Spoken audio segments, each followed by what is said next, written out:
On the record. Good evening and welcome to the regular meeting of Hamilton City Council for August 12, 2020. It is 6 o'clock. We're here in City Council chambers here at 345 High Street in Hamilton. We do have two public hearings this evening, one involving ban on motor vehicles, definitions, and some issues such as that. The second public hearing has to do with the Justice Assistant Grant Program, and they will be heard later on in the agenda. Let's do a roll call, please. Pullman. Present. Fear. Present. Vaughn. Present. Ryan. Here. Nab. Present. Brown. Yes. Moeller. Present.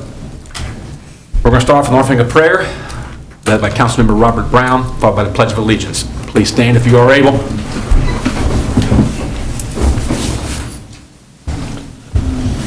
Lord, guide this council and those who makes our laws in states, cities, and towns. Give courage, wisdom, and foresight to provide for the need of all people. Amen. Pledge of Allegiance to the flag of the United States of America and to the republic for which it stands, one nation, under God, indivisible, with liberty and justice for all. Okay, for the record, we are still rather socially distant in this room. We've got a limited number of people here in the council chambers, and we're just trying to be safe and smart during this time frame. Special presentations. First one is the coronavirus COVID-19 presentation by our Health Commissioner, Kay Farrar. And if you're ready, Kay.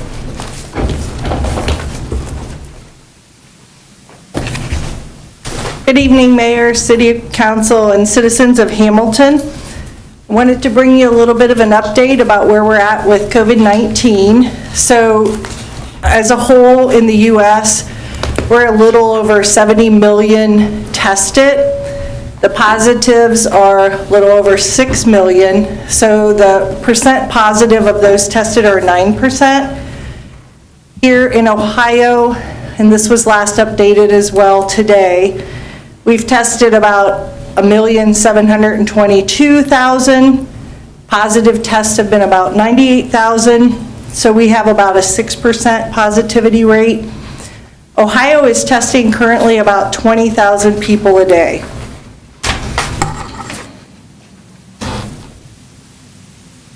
So currently, for the Butler County and City of Hamilton case counts, the county as a whole is at 3,149 cases. That's an increase over the last 3 weeks when we last met of 975. The City of Hamilton is at 460. That is a 3-week increase of 163. So for the city, we're getting about 7 new cases per day. That's our average number. From the last available EPI report, which was dated 7/22, at that time the case count was 2,542. So this is always a little behind because Jordan does the reports on Thursday. Unfortunately, we meet on Wednesday. So the incident rate for the county is at 664.8 per 100,000 citizens. Right now, the case mean age is 42.2.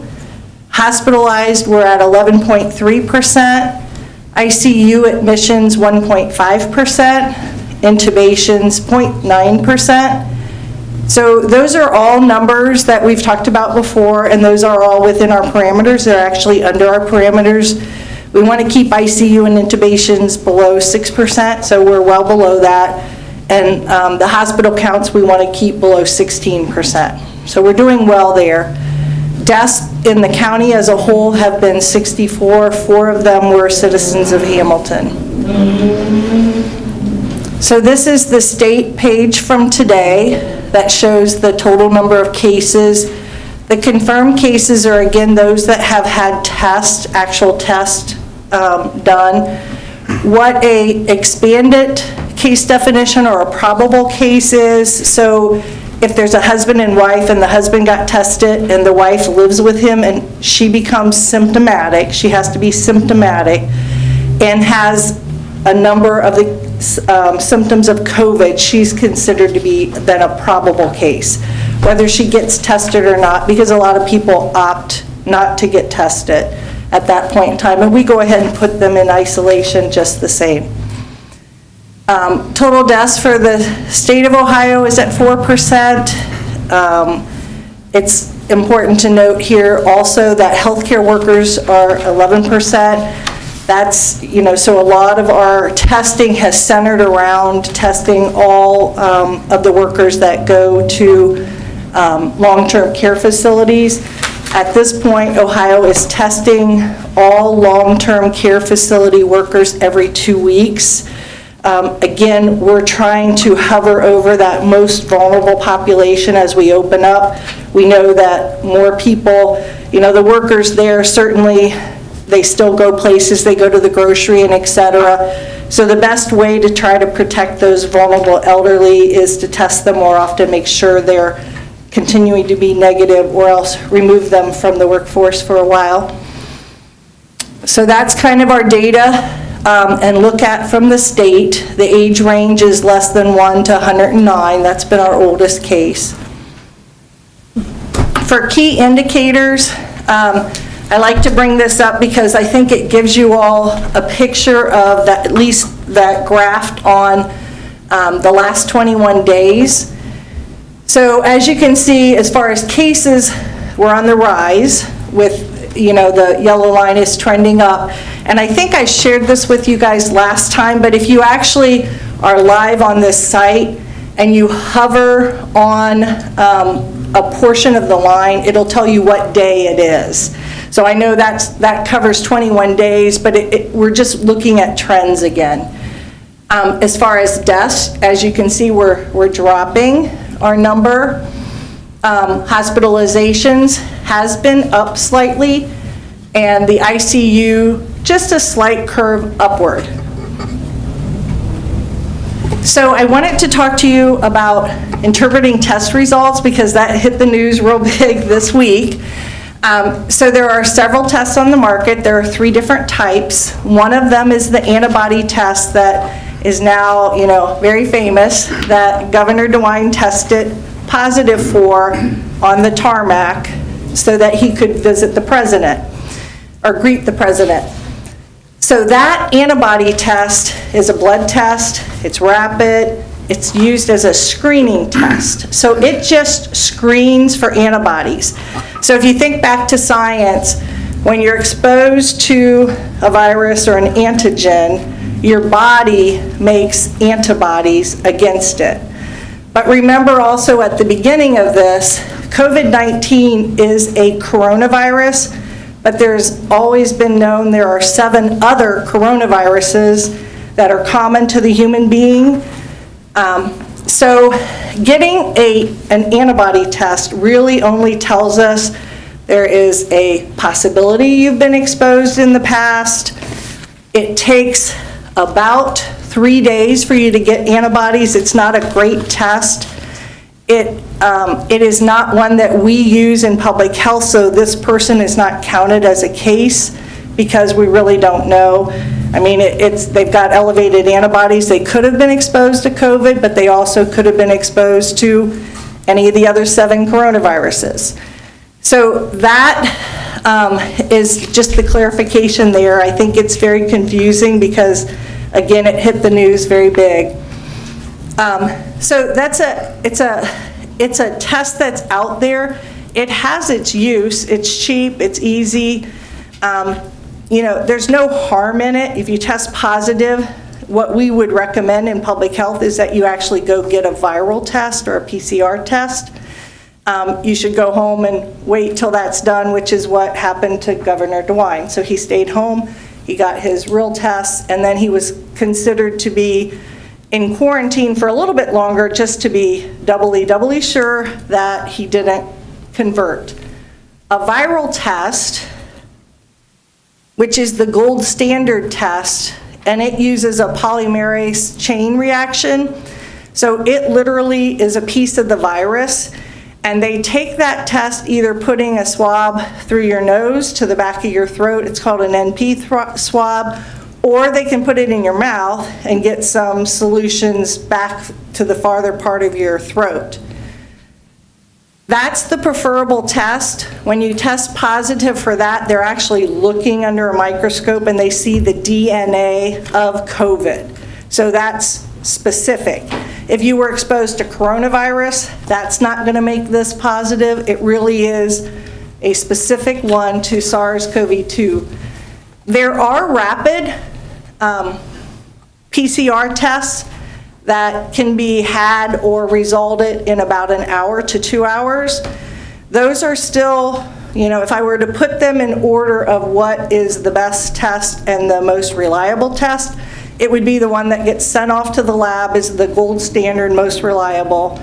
The one that's called a point of care test, which a lot of the ERs use because they need to know, like right now, is this person positive or not? We don't want to overuse our PPE and everything else. So they do that test oftentimes in an ER situation. That's kind of the next reliable, and then the least reliable and ones that we don't count in the state at all of a case is the antibody test.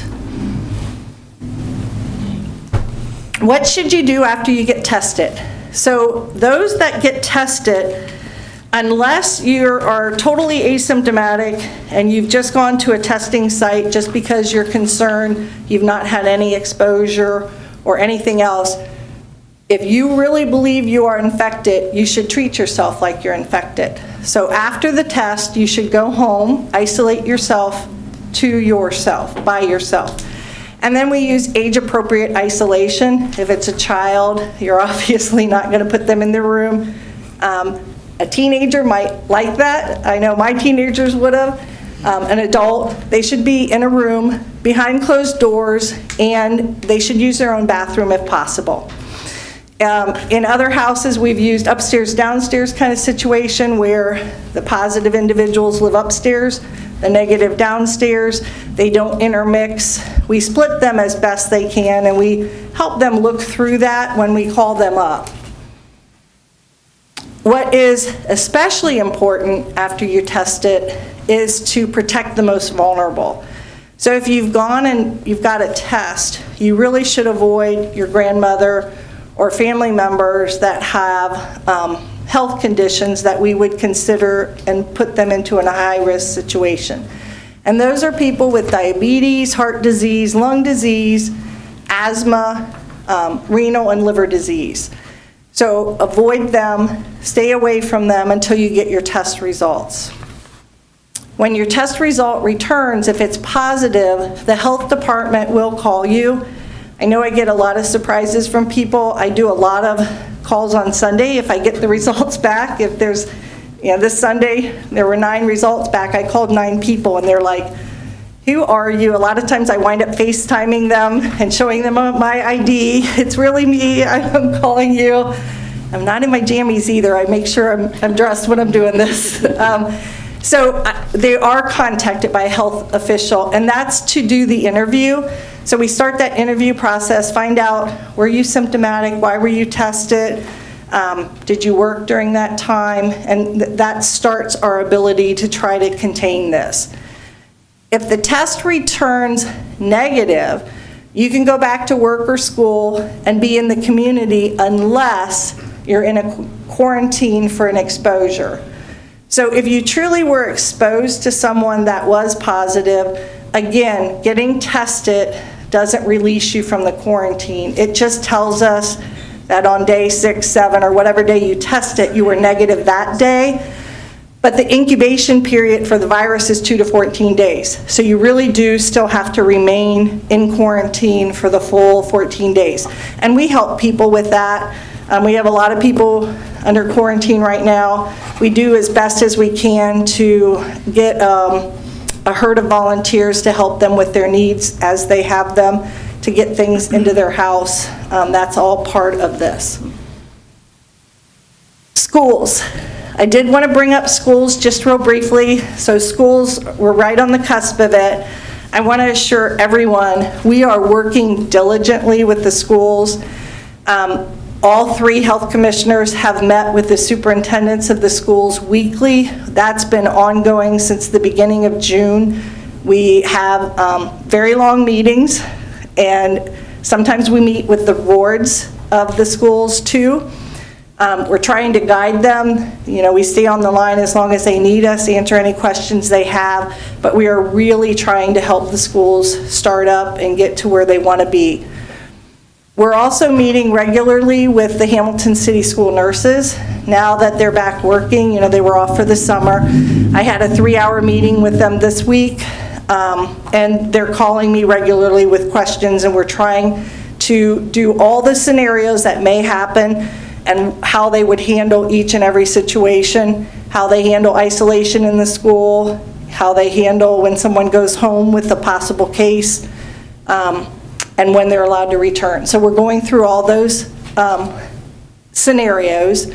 And then we're also meeting weekly with the principals of all of our Catholic schools. We have St. Pete's here, we have St. Anne's, St. Joe's, Emmanuel Lutheran, and Baden. And we meet once a week and have also since June, when the superintendents reached out, we reached out to the Catholic schools and we said, would you like likewise? And they said yes, so we've been meeting with them as well. So I just want to assure everyone we're all working on the same page.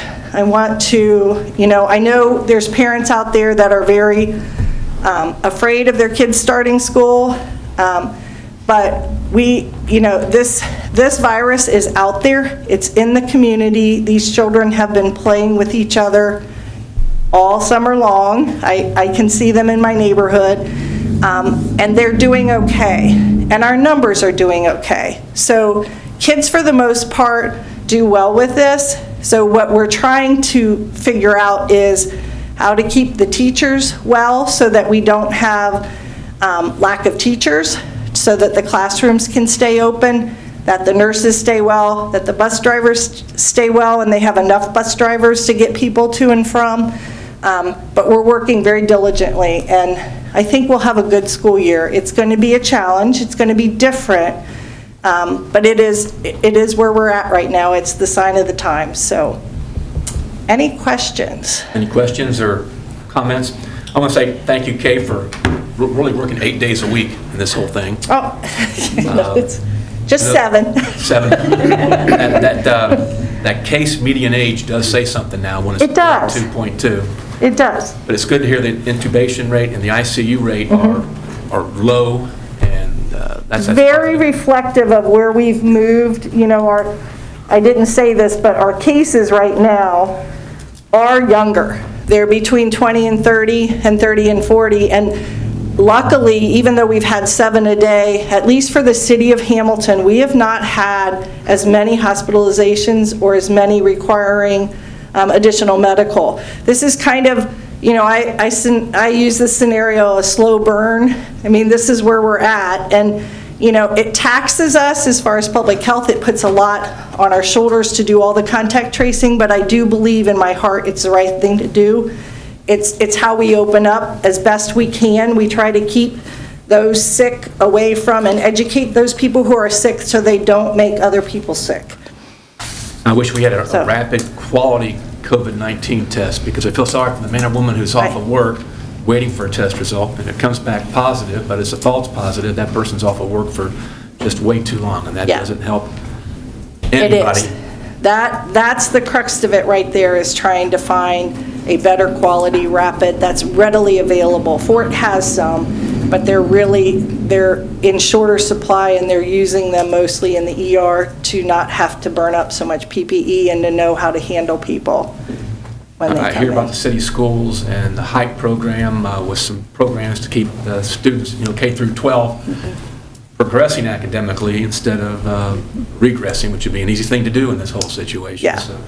Yeah. And I also heard the governor still says the National Guard's available. I guess if we need them for something, I guess they're still available. Is that correct? Yes, they are available for testing, And the 3 nursing homes that were doing their own testing, now that they have to do it every 2 weeks, have opted into the state of Ohio system. They also feel like they get their test results back a little quicker. So, yeah, they're available. National Guard's out there. There's a lot of stuff going on right now.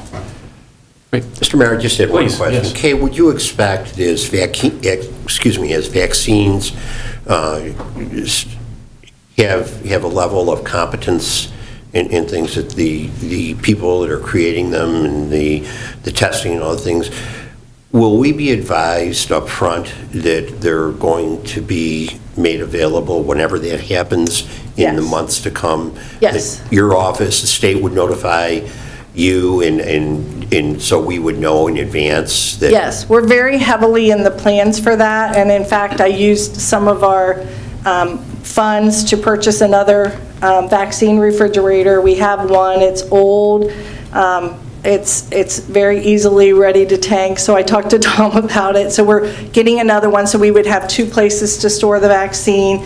The last time when we had H1N1, we had to store some of our vaccine over at Butler County because they have 4 refrigerators. So we'll have 2 of our own that should meet our needs, and hopefully we're lining up volunteers to help us to get in there as quick as we can, and we'll have some massive events. We will obviously target it'll be striated just by availability of the vaccine, and we probably will target the elderly first, and then there'll be those with special health conditions. So I imagine that's who it'll roll out to first, and then onward, and probably healthcare workers, just because we need them to keep working so that we're all able to go to them if we need them. Thank you. You're welcome. Any questions or comments? Thank you, Kay.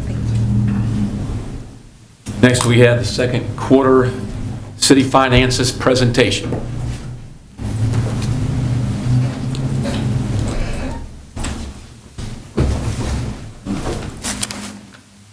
So good evening, Mayor and members of council. My name is Dave Jones. I'm the Director of Finance for the city.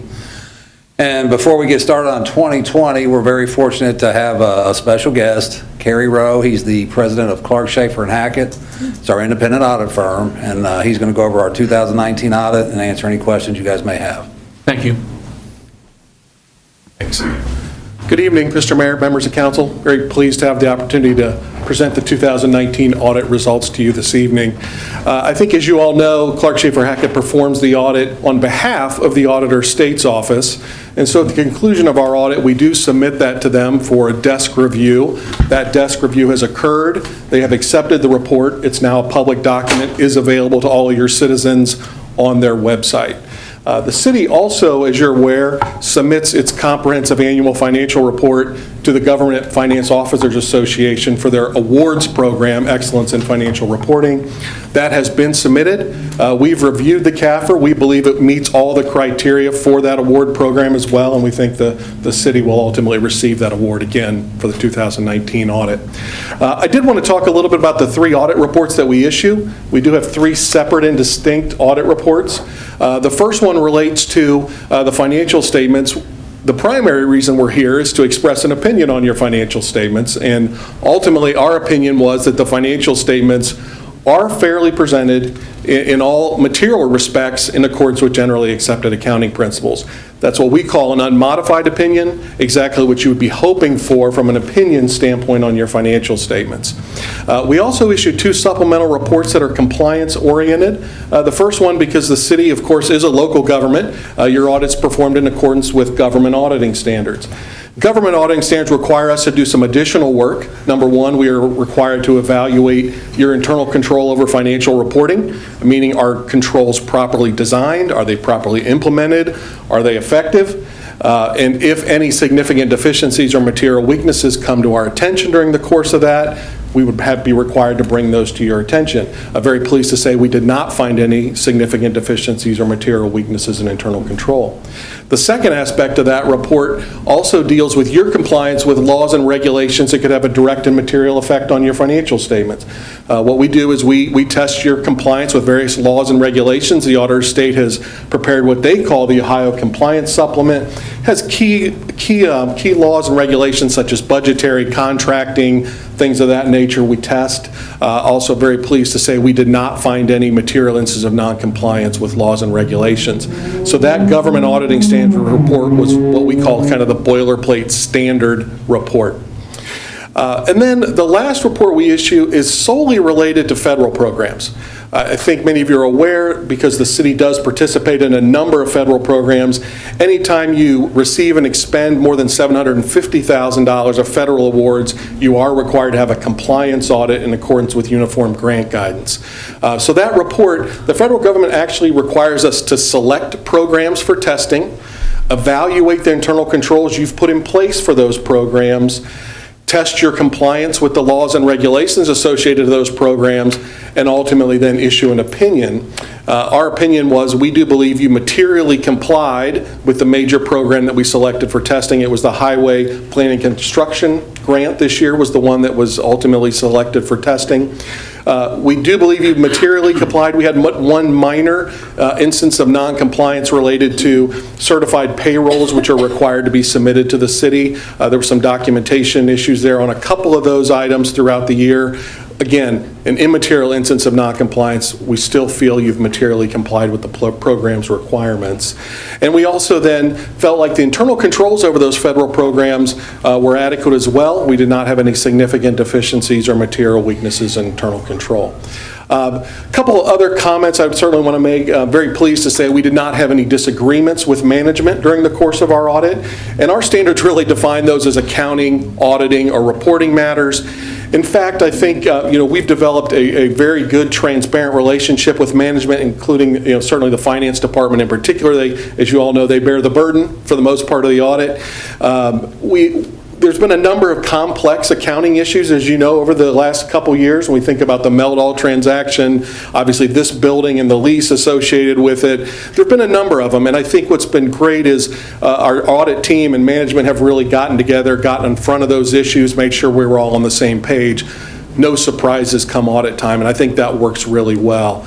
I mentioned the finance department certainly bears the burden of the audit. I also want to let you know we received excellent cooperation from everyone here at the city. We are in a number of the different departments, utilities, obviously testing federal programs. We do a number of walkthroughs in other departments, and we received excellent cooperation. So certainly want to make you aware of that. With that, I wanted to keep my comments brief. Happy to answer any questions you might have. Any questions? Gary, how long have you been doing this for the city? Well, we've had a couple stints. We did a 10-year stint, and I think we were off for a year, and I think we're maybe 7 since then. So 16 of the last 17, I think. I thought it was quite a while. Thank you. Thanks.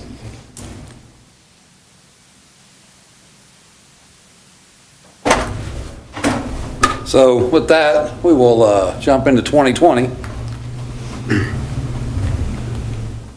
So 2020, as Kay just spoke, we've had the coronavirus, the pandemic. We started out the year really good, but as we look through 6/30 and you see the dark blue line, you can see that's down. Those are our income taxes. The other bar graphs stayed relatively the same, and we'll dig into those a little bit here on the next slide. As pointed out here, the grand total of our revenues were down almost $2.3 million. The bulk of that is the general fund, the income taxes, and that's through June. The good thing is our licenses and permits. It's a lot of one-time revenue through the commercial permitting process going on here in the city, but we're up $381,000, so that is good. Here again is an income tax overview. If you look, the black line is the first quarter. We started out great. You can see January and February we're at 5.94% above 2019. 2019 was a record year. I mean, so it started out like gangbusters. Unfortunately, you drop down to the next two bar lines. We dropped off in the second quarter quite a bit, and year to date, we're down about $2.5 million. Here it is broke down by month. Now, I think the important thing to point out is the last few lines, the text lines. So as y'all know, CCA does our income tax processing. They are significantly far behind. They've just went back to not even full-time, but a Monday through Friday schedule about 2 weeks ago. With that being said, the month of July, compared July 2020 to the July 2019, we were up $414,000. So as they catch up and we move on in the year, we hope to see that catch up. By no means do I think we're going to hit 2019 levels, but I sure hope, we're going to bounce back and see a lot of catch up as they finalize May, June, and as you know, the due date was moved up to July. General fund expenditures, we're down, about, $400,000 there. We'll go over here to the detail. Really, if you factor out transfers to our budget stabilization fund and a grant to the CIC, we're down about $131,000. When the COVID first hit, we worked with the city manager, I know a couple members of council. Joshua put out an email April 10th. We expected to drop our fund balance, our unencumbered fund balance in the general fund, about $3 million. Our other expenditures, we looked to cut them about $480K. And that was budget. But as we progress through the rest of the year, we hope to, keep dropping those expenditures down. Hopefully we'll meet the $480K. Here's our personnel and benefits. The contractual pieces, they come into play at the beginning of the year. The COLA is for public safety, 3% each. They're about $600,000 combined, $300,000 per force. But all told, we're only up 2.3%. I know you can talk to Scott, fire and police staying fully staffed, it has been rough. So, payroll is staying down compared to where it would be had we, $600,000 in dollars kicked in for both public safety forces. Overtime, you can see we're up there. We've staffed a 4th medic unit. Good news on that, 75% of that is reimbursed through FEMA or can be reimbursed. We have submitted the first reimbursement. If you remember, there's 2 buckets of money we always talk about for the CARES Act. We've received $855,000 that's HUD money. We've received $1.25 million that is a local government assistance program. The local government assistance program is supposed to cover the other 25% match of that 4th medic overtime. And then here you can see fire has the bulk of the overtime, and the majority of that is staffing that 4th medic unit. So hopefully we'll be getting some reimbursement and then getting that money back for that. Other than that, you guys have any questions or comments? Mr. Mayor. Please. Dave, how far behind does the reimbursement follow? Is it an annual reimbursement? Is it For the FEMA? Uh-huh. I think they went back to January, if you don't mind asking Scott. I think they went back to January, didn't they? He's shaking, yeah, so they're going to allow us to go back to January on the 4th medic unit. Good, thank you.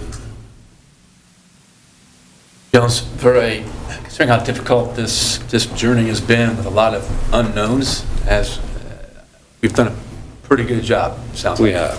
We have. Really good job. Fund balance is held tight. We still have all of our reserves.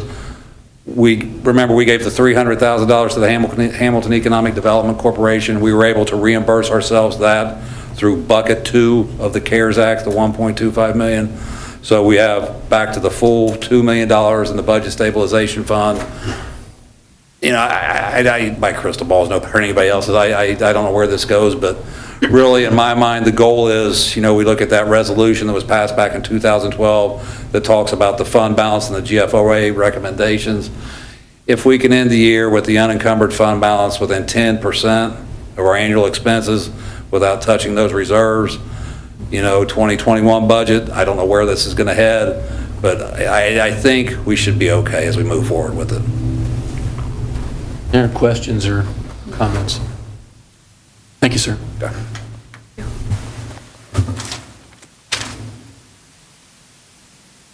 Our third presentation is a land bank and side lot program presentation by Business Development Specialist Lauren Nelson.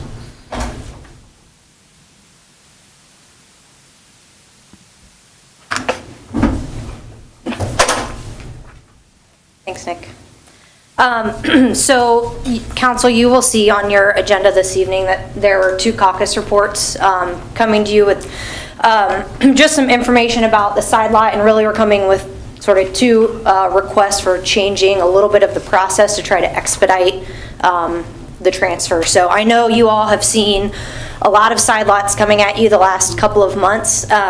So in reviewing that process and how long it takes really to get from when a side lot is approved by staff to the time where we can actually close and execute a transfer agreement and a quitclaim deed is very long. So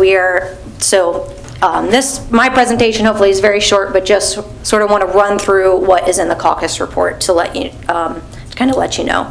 So as I mentioned, right now, the current process we've been following is that after staff reviews an application, from the staff standpoint, they meet the qualifications, it's coming to council 3 times, caucus report, and then 2 readings as an ordinance. We wait the 30 days, and then we're able to close. In the meantime, while that's going on, that's typically 2.5 to 3 additional months that from the time when I notify someone that they've been approved for their vacant lot next to their home until we can actually close on it. The city is continuing to maintain all of those lots during that additional 3 months. After speaking to Tammy Rose and getting some numbers together for the Quick Strike team, we estimate that's about $1,000 per lot if we say that that's 3 extra months from the time that staff approves a lot transfer until the time that we actually close on the lot. So obviously a lot of resources are still, going towards maintaining all of these vacant lots, even when we are, pretty confident that we're moving forward with transferring. The other thing that I definitely want to make a point of also is just the regular communication that I'm having with the residents that have been approved or that are sort of in the pipeline. People are very frustrated with how long this process is taking. A lot of times, those that are applying for these vacant lots, they have neighbors, they're reporting that, other people are driving through these vacant lots and it's tearing up the land. That was particularly an issue, obviously, in the spring when it was wet. Or they want to fence it off because they have young kids and they don't like the foot traffic that's, potentially happening there, or illegal activity. Their home is sometimes, negative impact to their home for the foot traffic and the activity that's happening, et cetera. Or people are, throwing tires and debris and whatever. So they are anxious to get a fence built. So far this year, for staff approval, about 35 lots have already been approved and are at some point in the pipeline between my desk and coming to you all and closing. We've only closed on 8 of those 35 lots at this point, just because of the timeline. So obviously that was through the whole growing season of this year when we continued to mow, and lots of people were hoping to be able to utilize those lots as an extension of their yard during the summertime, and they've had to wait. They can't build their fence until obviously they own that parcel outright. So with that in mind, and speaking with both Letitia and Nick, we're coming to council with the recommendation to try to improve this process a little bit and expedite from staff approval to hitting a closing with these applicants. And essentially, based on the codified ordinance that outlines sort of how the city is able to dispose of properties specifically within the urban renewal area, we just need council's approval, which can come in a lot of different forms. So what we are proposing is that staff will continue to review the applications the same as we have been. An applicant has to qualify through the existing rules of the side lot program. But from there, the process would just involve a staff report coming to council, and that'd be a resolution rather than an ordinance, so that it's only in front of council one time and there's not the 30-day waiting period after the second reading. So that would shorten it from 3 council meetings plus 30-day waiting period to 1 council meeting. If council that approves of it, we can move forward with closing right away. The other thing that is being proposed is that rather than sending all of these as every single individual parcel to you, that we batch them for the council meeting. So for example, I think tonight there's 5 or 6 that are getting a second reading. There's another handful that are getting a first reading. Instead, we would come to you with, maybe that resolution has 4 to 6, or however many there are for that particular meeting, that they would all be included in that one. Then obviously for the closing documents, the transfer agreements and deeds would all be individualized, but that way you all are not hearing 6 versions of the same thing at each council meeting. The second caucus report, also related to the side lot program, has to do with leases. So a couple of scenarios have come up now that we've been doing this for several months. One is that there are a couple areas in town where city administration and staff are, proposing that we hold on to these vacant lots for strategic purposes. The best example, I think, is in the north end. When we think about North Hamilton Crossing, we obviously don't know yet what that route is going to look like. We don't want to be selling vacant lots and transferring them to property owners only to have to come back and try to buy property from people in the future. So until there's more certainty around potential future infrastructure projects, for example, in the north end, we would like to maintain those lots for the time being. The second scenario is that a lot of applicants, I've learned, while I've been reviewing these, is that we have quite a number of residents in the city that have land contracts, right, that are living in their homes and have an executed land contract. Well, under our current rules of our side lot program, they're not eligible to acquire the vacant lot next to them. So they might check all of the boxes for an eligible applicant to acquire the lot next to them to use it as a yard, but they are not the deed holder of the home that they live in.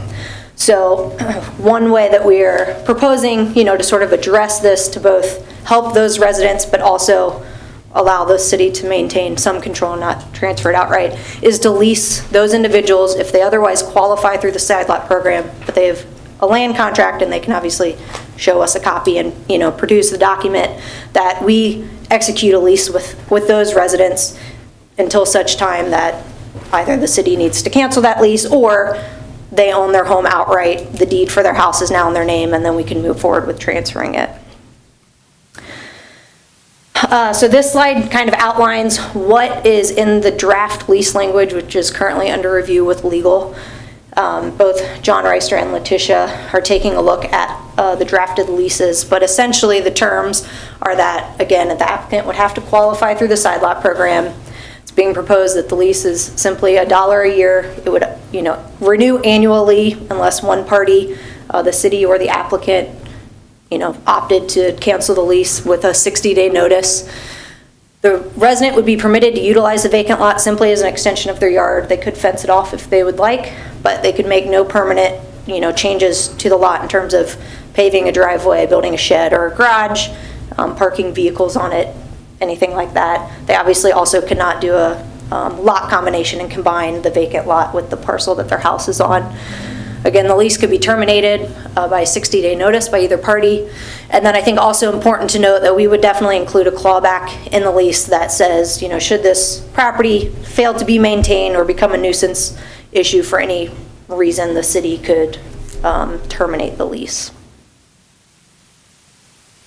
So the recommendation here, again, is essentially the exact same process I talked about for the actual transfers, where someone is approved through the side lot program. They kind of fall in one of those two scenarios where it's either a lot that the city strategically is wanting to hold on to, or the homeowner has a land contract, and in which case those would be batched together and come to council as a staff report and a resolution. If council approves of those, then we would go forward with executing a lease agreement. Does anyone have any questions? I got a couple. Sure. So if I have a home and I'm paying a mortgage, am I eligible for the side lot program? I mean, if I'm paying a mortgage, but the property is, the deed's in my name, but the lender holds the mortgage, am I eligible for the side lot program? I mean, the way that we are checking off the boxes, you are the homeowner right now, is that the property is in your name. Property taxes are, with the auditor's office, the deed is recorded in your name. Right. So, and if I'm not mistaken, and this is my legal stuff going to me now, I could be wrong. Land contracts for a certain period of time are almost like a fancy landlord tenant agreement. But once they reach a certain threshold of time or a threshold of payments into that land contract, I think the person who's selling a land contract has to foreclose, which is the same thing that a lender would do in a similar situation. So maybe if they're through a land contract pretty far, they're sitting just like someone with a very small amount of money owed to the bank. But land contracts are kind of weird animals. Right. They really, really are. I mean, you can be treated like a tenant, or if you paid enough into them, you're pretty darn like you are with a lender, but your lender happens to be individual, basically. So thank you for trying to speed up the process on that. I've got a question. We'll be voting on that ordinance to change how we handle side lots then, is that correct?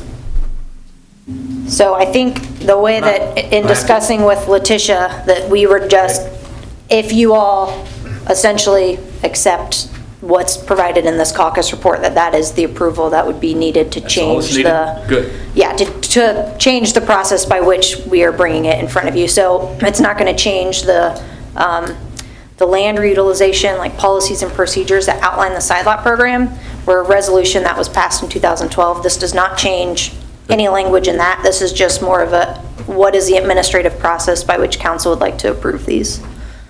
We concur with that recommendation. You can start doing the fast track. Correct, and I have Great. about 8 ready for you at the next meeting to transfer, and about 15 leases, so they're lined up and ready to go, which obviously, you know, with council's approval, we will move forward this way, and if not, you'll be seeing them come at you the way that they've been coming the last few months.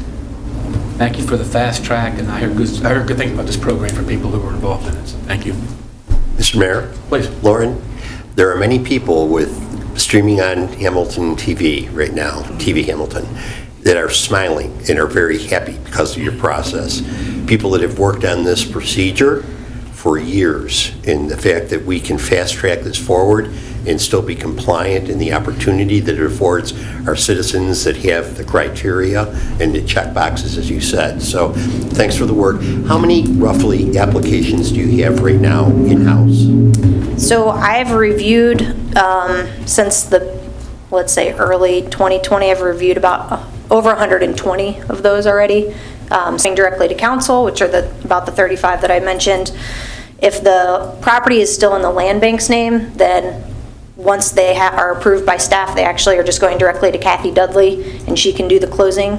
So we've closed on more lots because the process is faster with the land bank. And then we obviously we do have, you know, applicants that apply that are not eligible. So there's a whole nother list of those, a list of those that are kind of on hold pending the lease situation. So there's a lot of buckets, but Understood. and they're coming in several still a week, and field a lot of phone calls. So Good. Thanks for the effort. Thank you for the work. Any other questions? Thank you very much. you're welcome.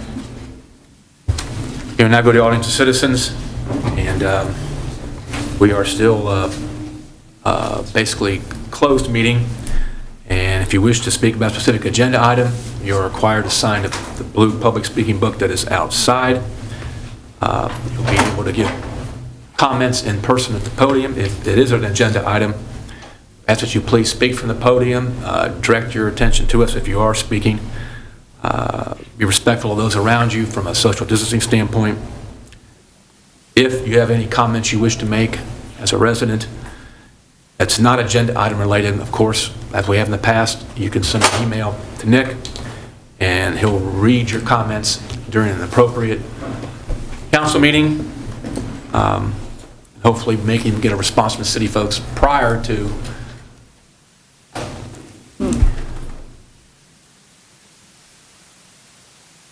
Okay. All right, we have one person who signed the book. It is not an agenda item, but I'm going to speak real loud so Jim Loneman could hear me. Is Jim still out there? Nick? Yeah, it's right there. I know, Nick, that you have had a good conversation with our city manager as well as with our city clerk, and you're concerned about trains blocking the various streets that you have listed here in the audience of citizens sheet. I'm going to make sure that sheet does get to the right people, and we'll be addressing those train blocking issues. So Jim, we thank you for bringing that to our attention, like you do bring a lot of good things to our attention. So if you're out there, you're good, okay? We'll work on it. All right, thank you, Jim. So that takes care of audience of citizens. We now go to the consent agenda. That concerns approval of minutes, all staff reports, receive and file council information, caucus reports, and information report involving a resignation from the TID. We will not be going into a committee of the whole. We will probably do that soon, and that is when council may ask questions to the city staff about the caucus agenda items. Caucus agenda has to do with, besides what Lauren Nelson spoke about, major amendment to Plan Hamilton, adding the North End Corridor Revitalization Plan, and council all has a paper copy of that in front of us. Has to also do with a contract with ProChamps involving a particular program and a petition to vacate a portion of South Martin Luther King Boulevard Alley B. So, is there a motion that we receive those reports of the consent agenda and concur on those recommendations, including the ones involving the sidewalk program? So moved. Second. Council, first motion made by Councilmember Nab, second by Councilmember Brown. All in favor, please say aye. Aye. Opposed, same sign. Hearing none, that motion is carried. We now go to the public hearing section of this agenda. Now accept the motion that the regular meeting be recessed and the public hearing take place. So moved. Second. Motion made by, I think, Vice Mayor Pullman, second by Councilmember Fear. All in favor that the regular meeting be recessed, please say aye. Aye. Aye. Opposed, same sign. Hearing none, that motion is carried. We're in the first public hearing at 6:51, and you'll please read that public hearing into the record, Mr. City Clerk. A public hearing on proposed amendments to the City of Hamilton Codified Ordinances, Chapter 301 Definitions, Chapter 351 Parking Generally, and Chapter 1735 Littering. Okay. Anyone in the audience wish to be heard or have signed the book involving this particular public hearing, involving parking generally and littering and matters that are related? Anyone in the audience wish to be heard, or anybody sign the book? Mr. City Clerk. Mr. Mayor, no one has signed the book to speak. Okay. Anyone in council on council wishes to be heard at this particular public hearing, or wish to make a motion at this time? Mr. Mayor, Councilmember Nab. I move the public hearing be closed. Second. Motion by Councilmember Nab, second by Councilmember Fear. All in favor, please say aye. Aye. Opposed, same sign. Hearing none, that particular motion to close the public hearing is carried. It is 6:52. We'll now go into the next public hearing. A public hearing regarding partnering with other Butler County law enforcement agencies and securing funds through fiscal year 2020 JAG application. Hamilton is applying to be the recipient of the sum of $16,050. In the audience, wish to be heard? Anybody sign a public speaking book involving this public hearing, involving a Justice Assistant Grant application? Mr. Mayor, no one has signed the public speaking book. Okay. Anyone on council wish to be heard, make a statement about this during this public hearing, or wish to make a motion at this time? Mr. Mayor, Councilmember I Fear? move the public hearing be closed. Second. Motion by Councilmember Fear, second by Councilmember Vaughn. All in favor, please say aye. Aye. Opposed, same sign.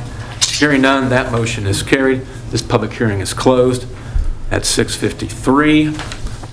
I'll accept the motion that the regular meeting be reconvened. So moved. Second. Motion by Councilmember Nab, second by Councilmember Brown. Roll call vote to reconvene the regular meeting. Pullman. Yes.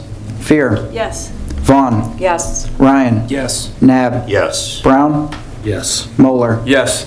Motion adopted, 7-0. Okay. I'll set the motion now involving council actions pertaining to legislative items. Is there a motion? Mr. Mayor, Councilmember Vaughn. I move that a note be made upon the minutes that each member of council was furnished a printed copy of each item of legislation prior to its being considered at this meeting. Second. Motion by Councilmember Vaughn, second by Councilmember Fear. All in favor, please say aye. Aye. Opposed, same sign.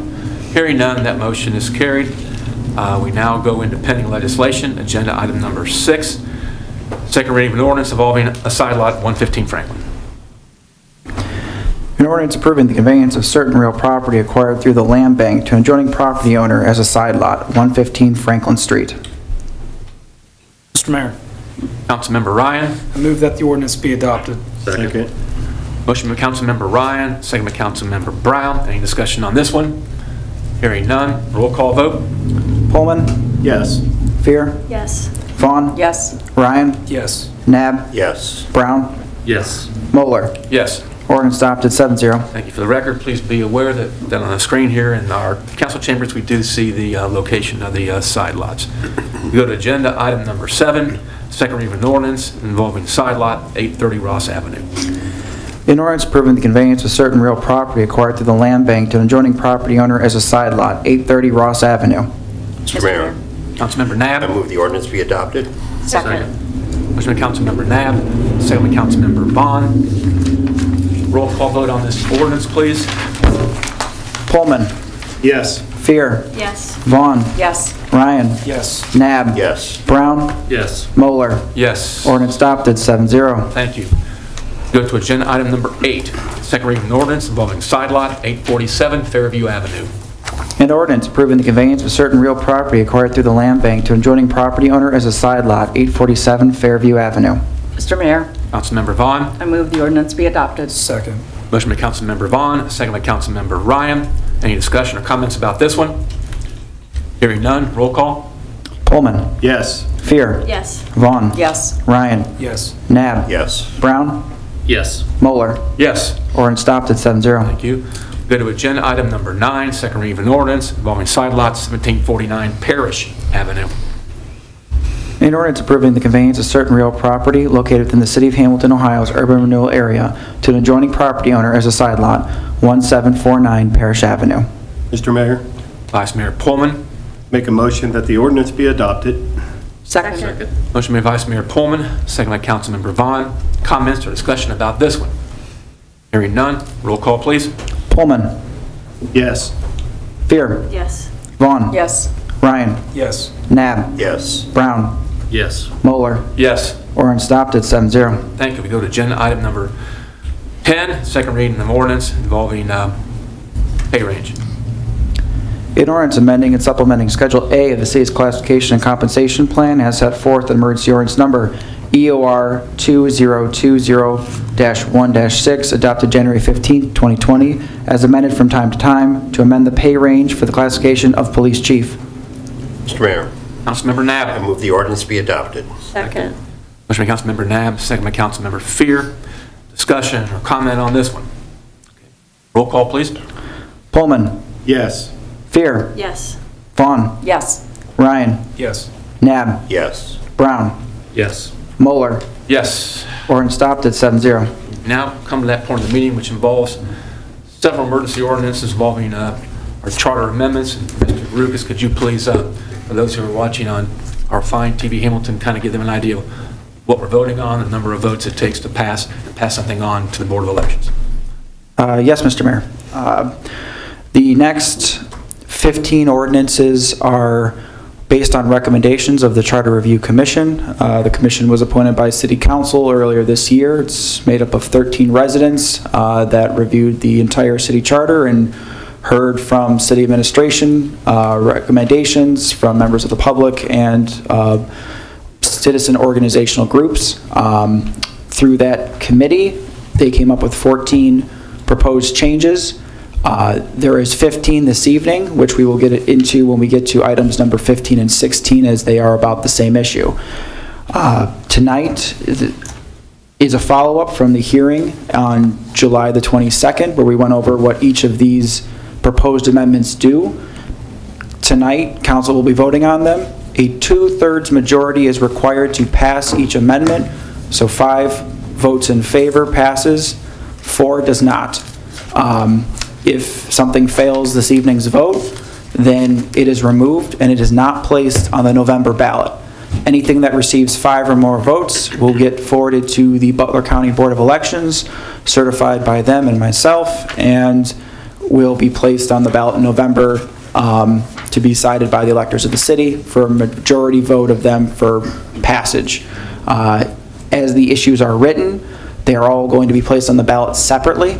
So if council passes 8 or 9 of the 15, those will be 8 or 9 separate questions on the ballot as presented in the ordinances this evening. Mr. Mayor. Councilmember Fear. Nick, just for clarification, our vote on each item tonight does not reflect an opinion of content. We're just voting that it can go onto the ballot, right? This is correct. You are affirming the recommendations or agreeing or at least finding that they have merit to go to the ballot for the residents to vote on. The residents have the final say. if, again, if council determines that something doesn't have merit or they don't want it to be placed on the ballot, then a no vote will stop the process right there for that recommendation. So this is, Charter Review Commission is a recommendation body. They don't have the authority to put items directly on the ballot. Council has that authority. Thank you. I want to thank you for your incredible amount of work that you've done in this Charter Review Commission process, Mr. City Clerk. We're all looking for the best, listen to the best interests of our city. There's no doubt about that. We want a city charter that future councils, future administrations will of course follow. And whenever we give over to the voters, they'll be voting on in November. Is that correct? That's correct, Mr. Mayor. Okay. And for the record, you did give us on paper all the staff reports and the ordinances that are proposed. I know that we've all reviewed them. Okay. We go to agenda item number 11, second reading of emergency ordinance involving powers of council and number of assistants and subordinates. Read that into the record, please. An emergency ordinance to provide for the submission to the electors of the City of Hamilton, Ohio at the general election to be held on Tuesday, November 3rd, 2020, a proposed amendment to the city charter, the provisions of Article 3, the council, Section 3.01A4, powers of council, and Article 5, administrative service, Section 5.09, number of assistants and subordinates, how fixed, as set forth in full in this ordinance. Mr. Mayor, Councilmember Nab. I move that the ordinance be adopted. Second. Motion by Councilmember Nab, second by Councilmember Brown. Any discussion about this one? Roll call vote. Pullman. Yes. Fear. Yes. Vaughn. Yes. Ryan. Yes. Nab. Yes. Brown. Yes. Moeller. No. Ordinance adopted 6-1. We go to agenda item number 12, second reading of emergency ordinance involving, it's entitled 3.05 compensation of officials. An emergency ordinance to provide for the submission to the electors of the City of Hamilton, Ohio at the general election to be held on Tuesday, November 3rd, 2020, a proposed amendment to the city charter, provisions of Article 3, the council, Section 3.05, compensation of officials as set forth in full in this ordinance. Mr. Mayor, Councilmember Fear. I move the ordinance be adopted. Motion by Councilmember Fear, second by Councilmember Brown. Any discussion about this one?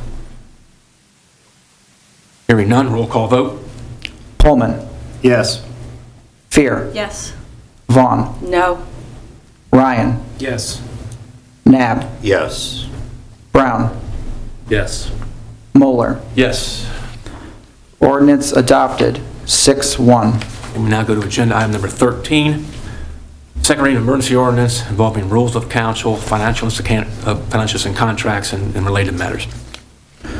An emergency ordinance to provide for the submission to the electors of the City of Hamilton, Ohio at the general election to be held on Tuesday, November 3rd, 2020, a proposed amendment to the city charter, the provisions of Article 3, the council, Section 3.07, rules of council, Section 3.08, quorum, voting members, Article 5, Section 5.04, council not to interfere in appointments or removals, and Article 18, miscellaneous provisions, Section 18.02, financial interest in contracts, etc., as set forth in full in this ordinance.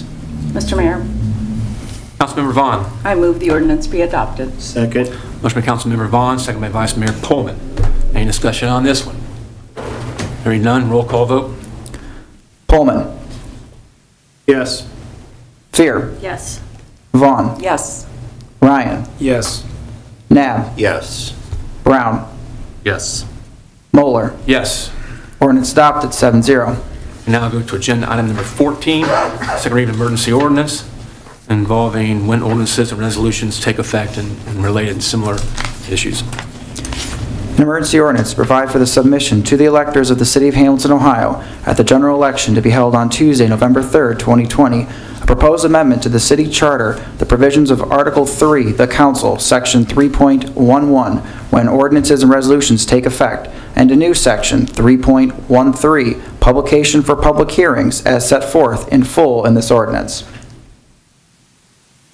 Mr. Mayor, Councilmember Ryan. move that the ordinance be adopted. Second. Motion by Councilmember Ryan, second by Councilmember Fear. Discussion? Hearing none, roll call on this one. Pullman, Yes. Fear, Yes. Vaughn, Yes. Ryan, Yes. Nab, Yes. Brown, Yes.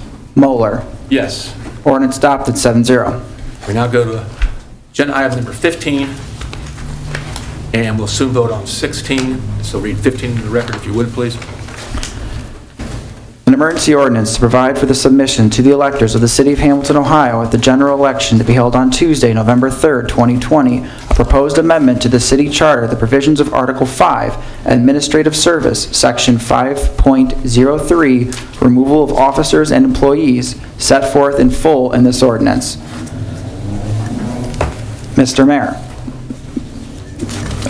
before you make a decision or motion on this one, I need to point out that this is the Charter Review Commission version. Correct.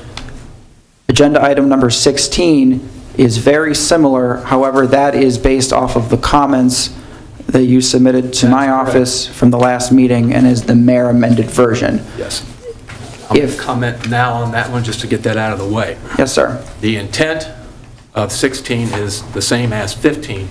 Only difference is, in the version that I thought, if you're a non-classified employee, if you wanted to get a letter as to why you were laid off, terminated, or suspended, you could demand to get a written response to that particular question. Why did I get laid off, suspended, or terminated?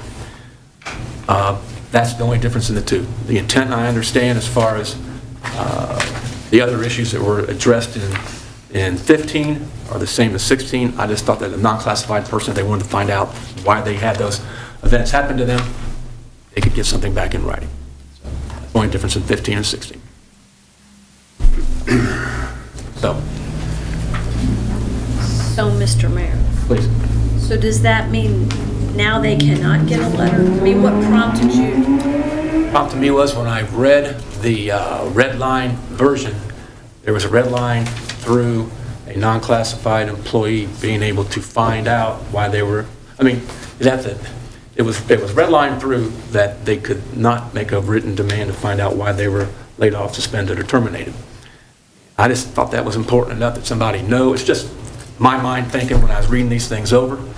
I know we all read these things over, but that's just kind of came to mind. But the rest of it is intact with the Charter Review Commission version, of which also goes into non-classified employees and their, what they have now, which is public hearings on a lot of stuff. But I just thought that, I'll just go ahead and say, if 15 has its 5 votes, I'll withdraw my 16, so it's not going to be confusing to the electors, so they don't see two things that are word for word almost exactly right. I'm not trying to make this confusing. It was just putting in an idea that I happened to have as a result of me reading those. So, make any sense? I apologize if it doesn't. Sort of, but I guess. Sort of, kind of? I guess my question is, did you check with, like, the chair of charter? Did you find out why they took it out? Did they have that would be my question, is if they took it out, there must be a reason, so. I don't know, but it takes out all the public actions that were taking place when a non-classified person was, I believe, suspended, laid off, or terminated.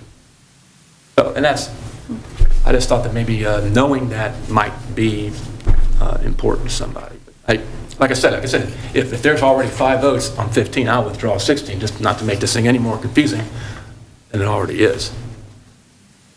But I thought that needed to be cleared up, so when you did read 15 and 16, you probably didn't see anything that much different, except for a couple of lines involving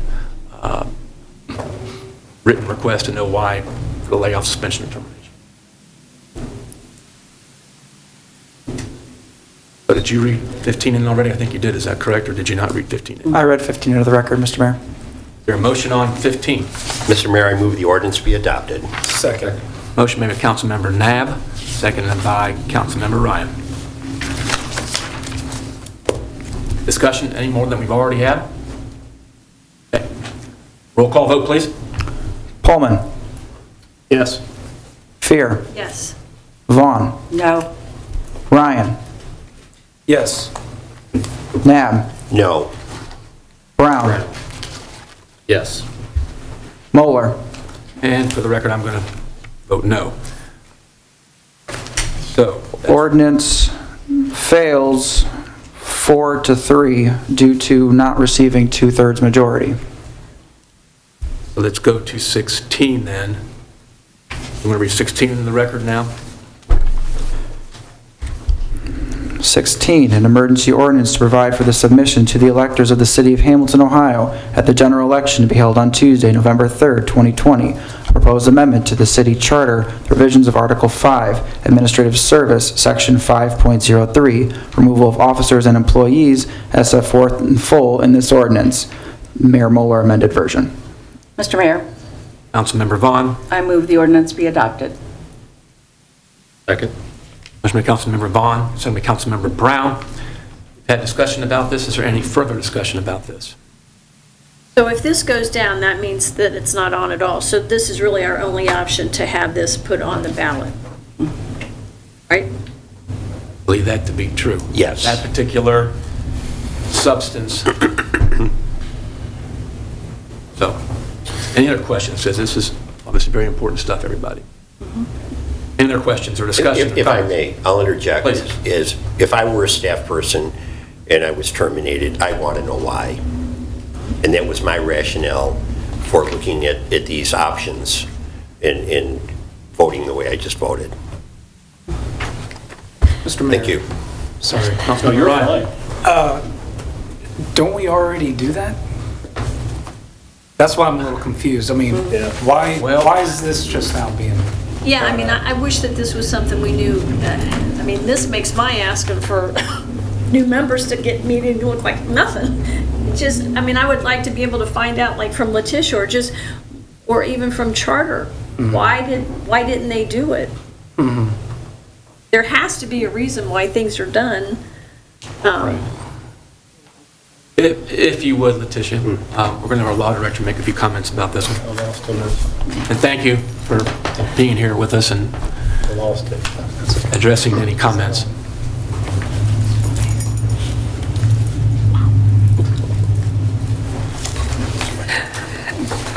Hello, Mr. Mayor.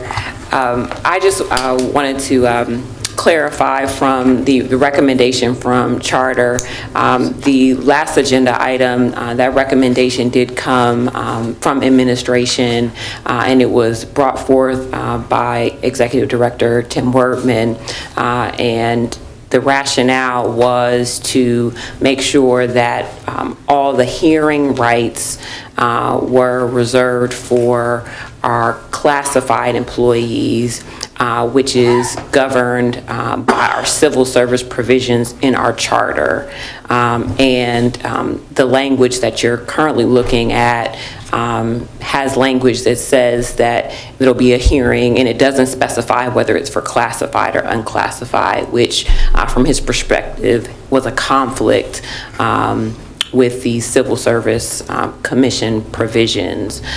So the proposal was to strike the hearing language and all language that could have a broader application to classified and unclassified employees. So, and I talked to the mayor earlier about his proposal, and so what he would do, his proposal would do is basically say that no matter whether you're classified or unclassified, to make sure that it's clear in the documents that if you want to get a statement related to your termination reason, that you can, classified or unclassified, as a practice, because we're all public employees, when there is a issue, a disciplinary issue, people are given notice of that disciplinary issue, and if they are terminated, they are given some type of documentation stating why they're terminated, whether it's a layoff or whether they're performance issues. And so that is a standard practice, but this would make that continue to be clear in our charter. So is this mayor's amended version agreeable to Mr. Wordman and other people that made the recommendation to begin with? It in part addresses the issue because it deletes the hearing aspect of that, which was one of the motivations for that proposal.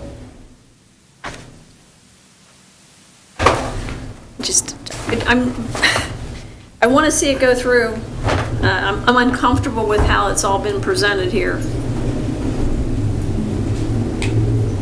You tell me it's okay, Tim. Good evening, council. I think the amendment is fine. I think it's a practical matter. We give people notice of why they would be terminated. I don't think there's any significant difference between the two versions. I think it's fine. Okay, thank you.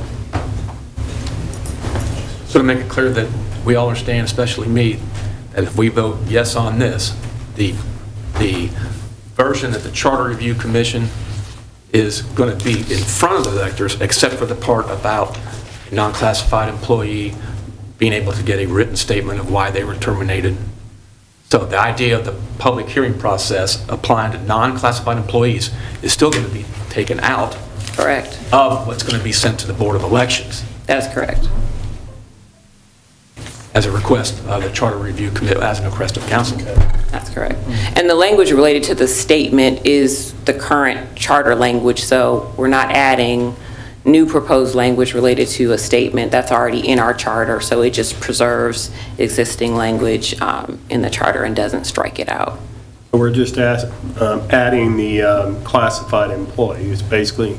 No, we're not adding it, we're just we're keeping all the language in about the statement, and we're striking the language about the hearing.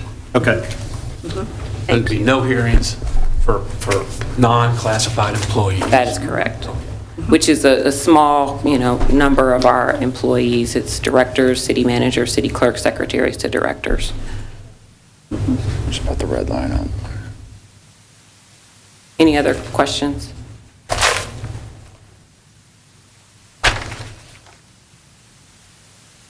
Any other questions or comments among council? Hearing none, roll call vote.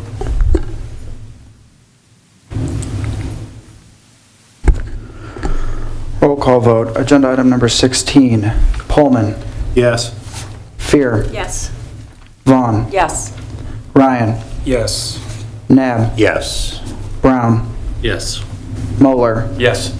Ordinance adopted 7-0. We now go to agenda item number 17, second reading emergency ordinance involving the duties of the Director of Finance, related matters.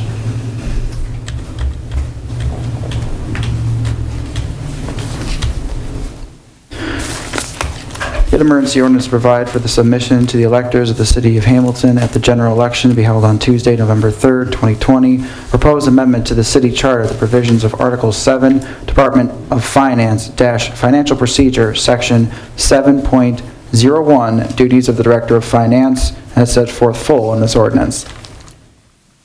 Mr. Mayor, Councilmember Vaughn. I move the ordinance be adopted. Second. Motion by Councilmember Vaughn, second by Councilmember Nab. Questions, comments, discussions about this one? Hearing none, roll call vote. Pullman. Yes. Fear. Yes. Vaughn. Yes. Ryan. Yes. Nab. Yes. Brown. Yes. Moeller. Yes. Ordinance adopted 7-0. Thank you. We go to agenda item number 18, second reading emergency ordinance involving improvement contracts. An emergency ordinance to provide for the submission to the electors of the city of Hamilton, Ohio at the general election to be held on Tuesday, November 3rd, 2020. A proposed amendment to the city charter, the provisions of Article 9, improvement contracts, as set forth full in this ordinance. Mr. Mayor, Councilmember Vaughn. I move the ordinance be adopted. Second. Motion by Councilmember Vaughn, second by Councilmember Brown. Any discussion or or comments on this one? Comments? Roll call vote? Pullman. No. Fear. Yes. Vaughn. Yes. Ryan. Yes. Nab. Yes. Brown. Yes. Moeller. Say no. Ordinance adopted 5-2. We now go to agenda item number 19. Second reading emergency ordinance involving civil service. An emergency ordinance to provide for the submission to the electors of the City of Hamilton, Ohio, at the general election to be held on Tuesday, November 3rd, 2020, a proposed amendment to the city charter, the provisions of Article 10, Department of Civil Service, Sections 10.01 through 10.07, Sections 10.10, 10.11, and 10.20, and any other references to the Department of Civil Service and Personnel or Director of Civil Service and Personnel in this charter by renaming the Department of Civil Service and Personnel to the Department of Human Resources, as set forth full in this ordinance. Mr. Mayor, Councilmember I Nab. move the ordinance be adopted. Second. Motion by Councilmember Nab, second by Councilmember Vaughn. Discussion, comments on this one? Hearing none. Roll call vote, please. Pullman. Yes. Fear. Yes. Vaughn. Yes. Ryan. Yes. Nab. Yes. Brown. Yes. Moeller. Yes. Ordinance adopted 7-0. Agenda item number 20, second reading of the emergency ordinance, again involving civil service matters, it looks like.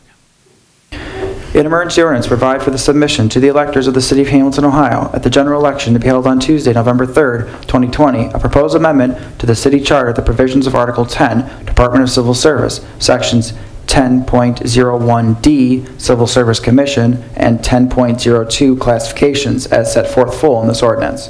Mr. Mayor, Vice Mayor Pullman. make a motion that the ordinance be adopted. Second. Motion by Vice Mayor Pullman, second by Councilmember Ryan.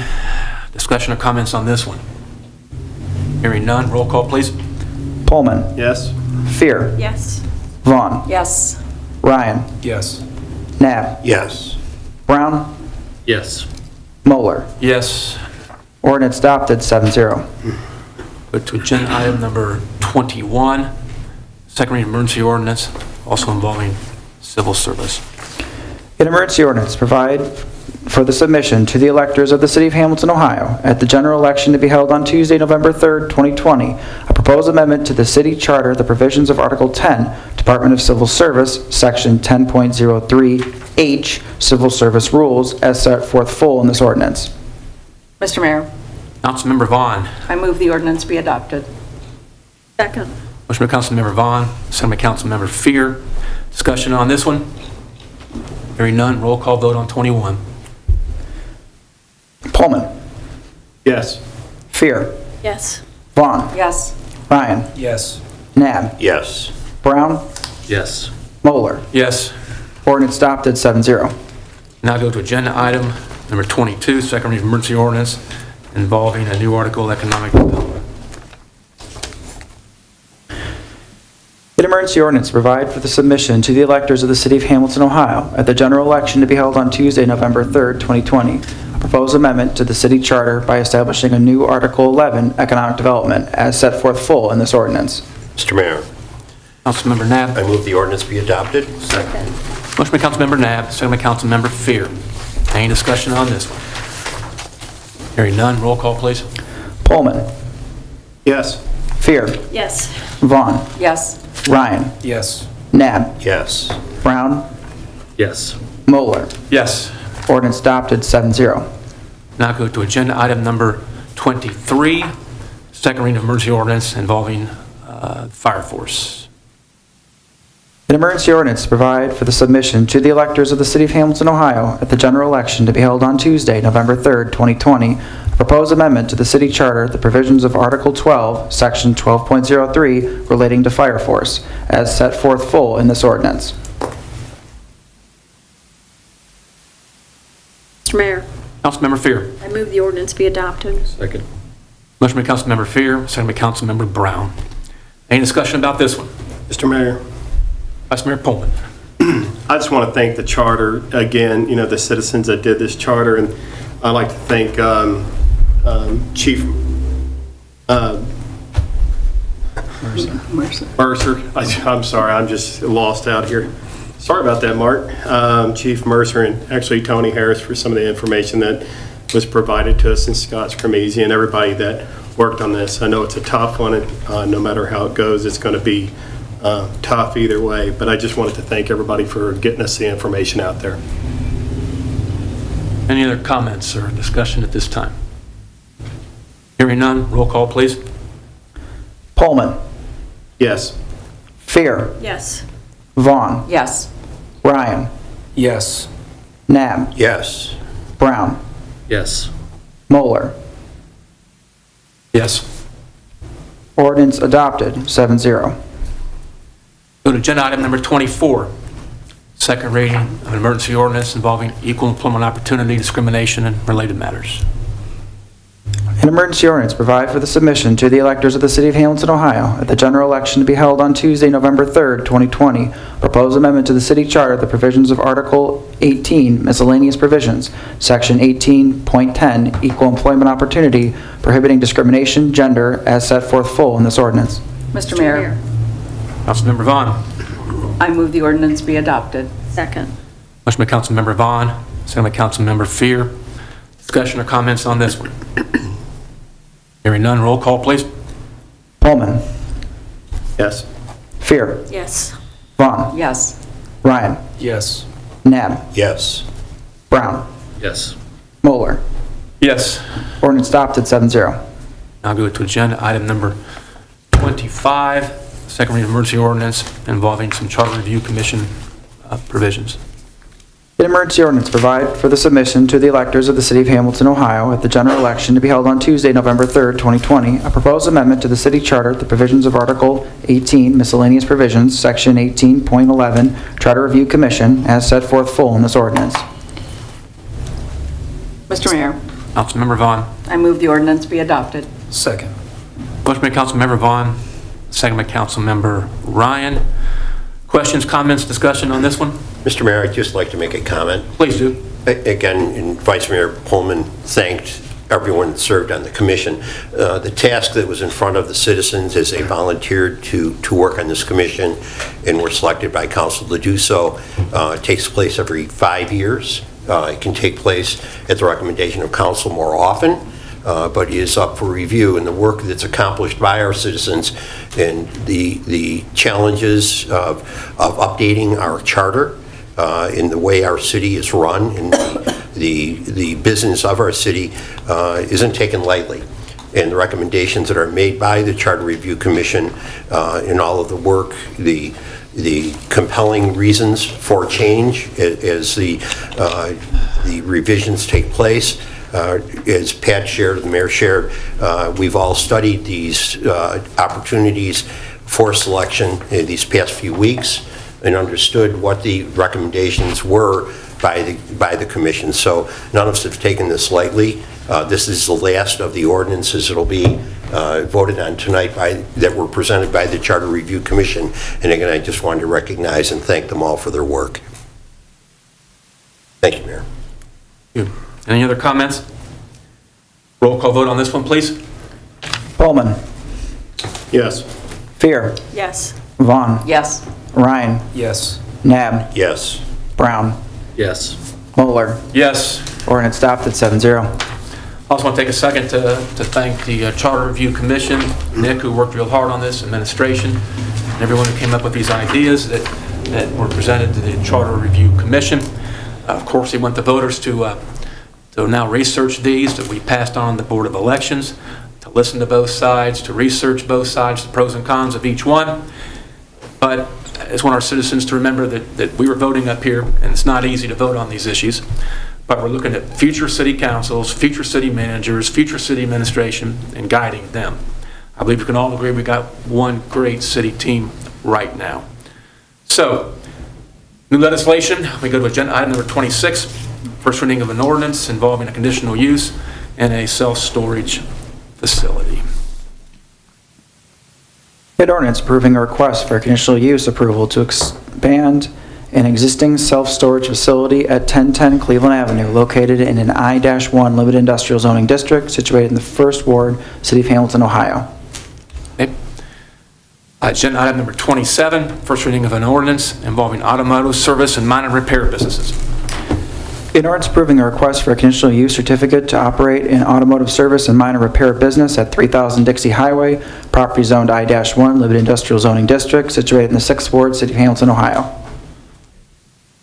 Agenda item number 28, first reading of an ordinance involving vacating a portion of Arch Street Alley A. In ordinance vacating a portion of Arch Street Alley A located between South C Street and South D Street, situated in the 1st Ward, South Side, City of Hamilton, Ohio, City of Hamilton applicant. Go to agenda item number 29, first reading of an ordinance involving side lot 122 Progress Avenue. In ordinance approving the conveyance of certain real property acquired through the land bank to an adjoining property owner as a side lot, 122 Progress Avenue. Then we go to agenda item number 30, first reading of an ordinance involving land bank 242 Walnut Street. In ordinance approving the conveyance of certain real property acquired through the land bank to an adjoining property owner as a side lot, P6421011000082, located adjacent to 242 Walnut Street. Go to agenda item number 31, first reading of an ordinance involving side lot 246 Walnut Street. In ordinance approving the conveyance of certain real property acquired through the land bank to an adjoining property owner as a side lot, 246 Walnut Street. Agenda item number 32, first reading of an ordinance involving a side lot 420 Chestnut Street. In ordinance approving the conveyance of certain real property acquired through the land bank to an adjoining property owner as a side lot, 420 Chestnut Street. Go to agenda item number 33, first reading of an ordinance involving a side lot 463 South 4th Street.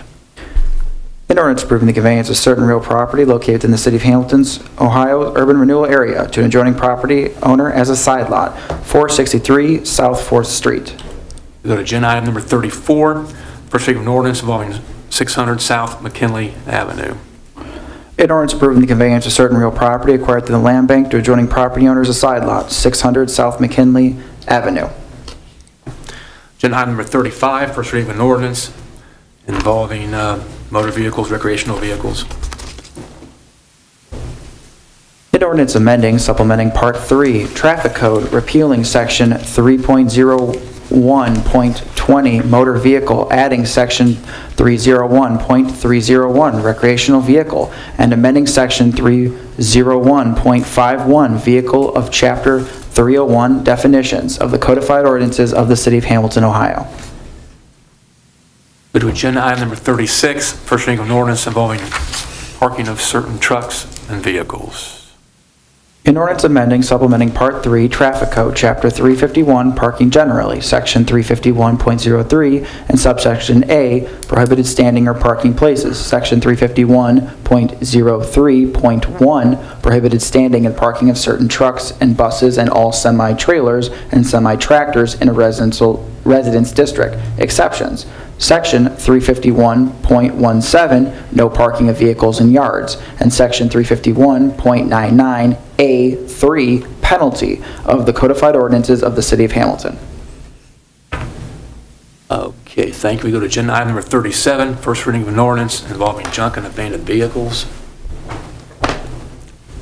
An ordinance amending and supplementing Part 3, Traffic Code, Chapter 355, Junk and Abandoned Vehicles, Section 355.01 through 355.05 of the codified ordinances of the City of Hamilton, Ohio.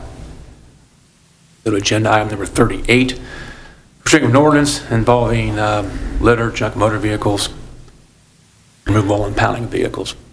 An ordinance amending and supplementing Part 17, Health Code, Chapter 1735, Littering, Section 1735.18, Maintaining Private Property Free of Litter, Section 1735.20, Effect of Noncompliance, City may remove violation, and Section 1735.22, Junk Motor Vehicles on Private Property with permission of owner, Notice of Removal and Impounding of the Codified Ordinances of the City of Hamilton, Ohio.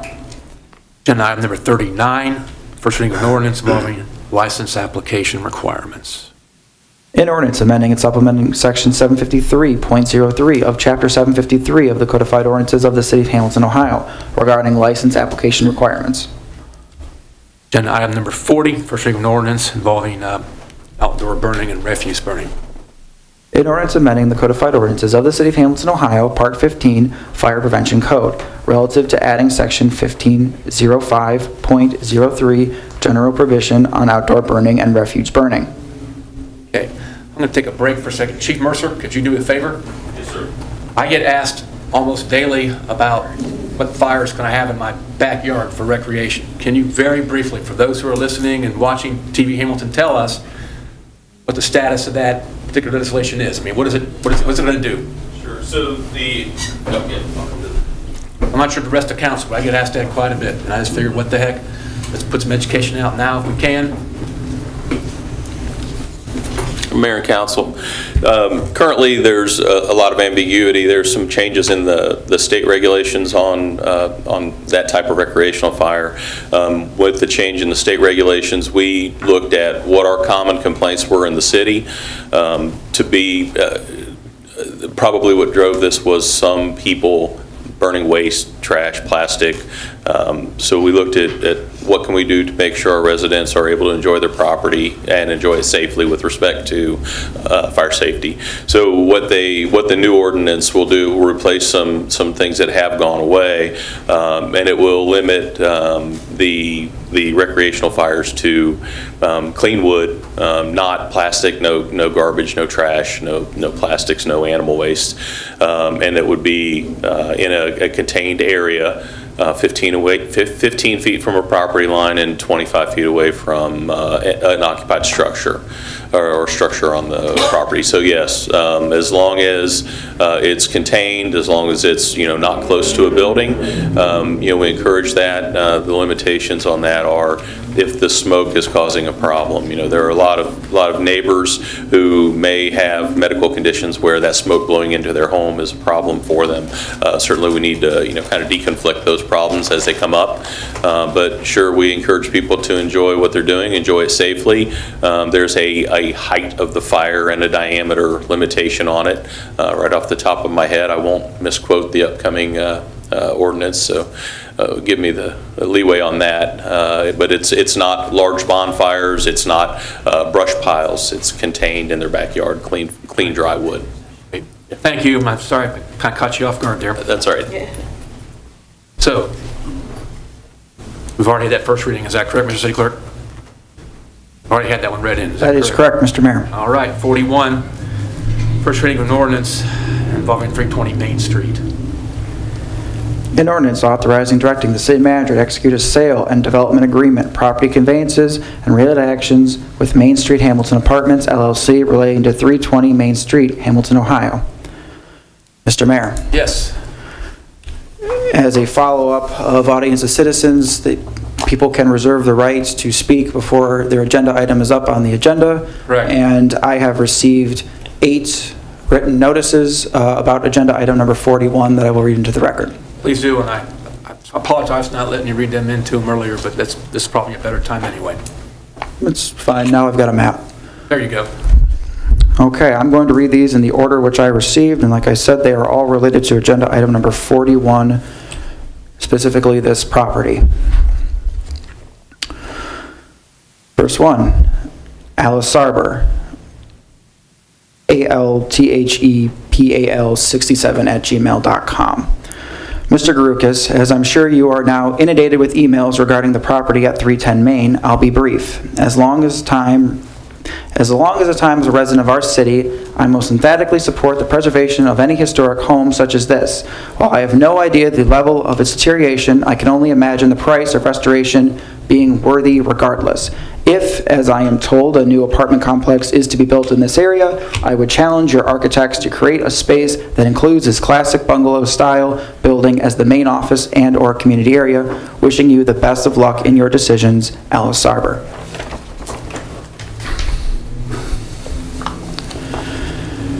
Next one is Cynthia Devine, and that is from Cynthia Lee Devine at gmail.com. Good morning, Nick. I am writing to have some input on the building at 310 Main Street. This is a beautiful piece of Hamilton architecture, and it serves the city still to be standing. It is a striking building at the right along the main drag, and many people will see it every day. When they see this building, they get a little taste of the Bavarian history in the city. I love looking at this building from the drive-thru of True West. Please know that there are many, many, many people in this city who would love to see this building stand for many more years. Thank you, Cynthia Devine, 4065 Arlington Avenue.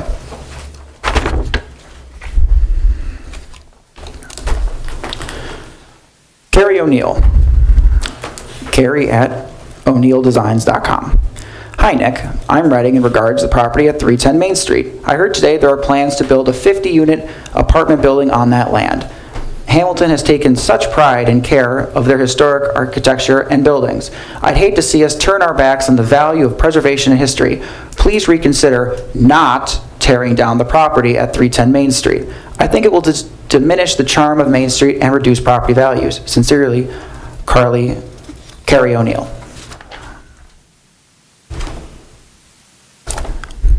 Emily Osterbrock at eosterbrock@gmail.com. To whom it may concern, my husband and I, along with our 2 daughters, moved to the city of Hamilton a year ago from Anderson Township, Ohio. As we were looking for a home in Hamilton, we truly fell in love with all of the historic architecture in the Rossville neighborhood and ultimately settled a brief walkway in a historic home in a Highland Park community.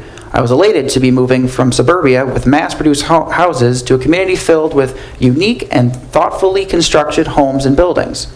I never knew how much I loved old homes and buildings until we found out we were moving to Hamilton. I never had a sense of pride in where I lived until I moved to Hamilton. Please preserve the beautiful historic properties throughout the Hamilton community. There is immeasurable character that cannot be replicated in new construction, and these buildings are a part of Hamilton's history. These buildings are as beautiful and unique as the sculptures and murals that are peppered throughout our city. Please preserve the history in our community. The property at 310 Main Street deserves to stand and remain part of our community and not be demolished and replaced by a building that will not stand the test of time, nor mesh aesthetically in an authentic manner with the rest of the property surrounding it. The historic architecture lining Main Street adds a vibrancy and richness to the community that cannot be replaced or replicated. Driving down that particular stretch of Main Street just leaves me feeling nostalgic and overwhelmed by the beauty and potential in our city. Please do not demolish 310 Main. Thank you, Emily Osterbrock.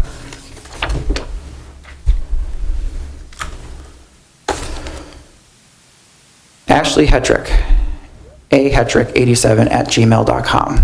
Dear Clerk Garukas, please save the building at 310-312 Main Street. This building is the epitome of what makes Hamilton the unique city it is. It would be a great loss amongst all of the renovations happening to this stretch of Main Street, and a new construction would take away from their character and beauty. Please preserve our city.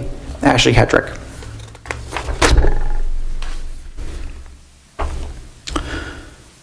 Phil Thayer, sevenfingersphil@gmail.com. Hello, Nick. I was given your contact as the person to reach out regarding 310 Main Street and its possible demolition. As an almost lifelong Hamilton resident, I can appreciate the positive direction the community is headed with them all for progress, but not if it comes with the cost of losing our history. This home is over 100 years old, and these types of properties are what will help give Hamilton its charm. Any purchase of this property should include keeping this beautiful and historical home intact. I hope this city will prioritize keeping a home like this intact over fast real estate that destroys our history. Thank you for taking the time to read this, Phil Thayer.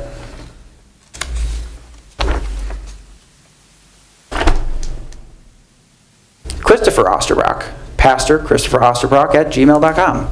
To whom it may concern, my family is part of the Highland community. We were so attracted to the architecture and beauty of the original Hamilton that we specifically chose this area when moving here for work.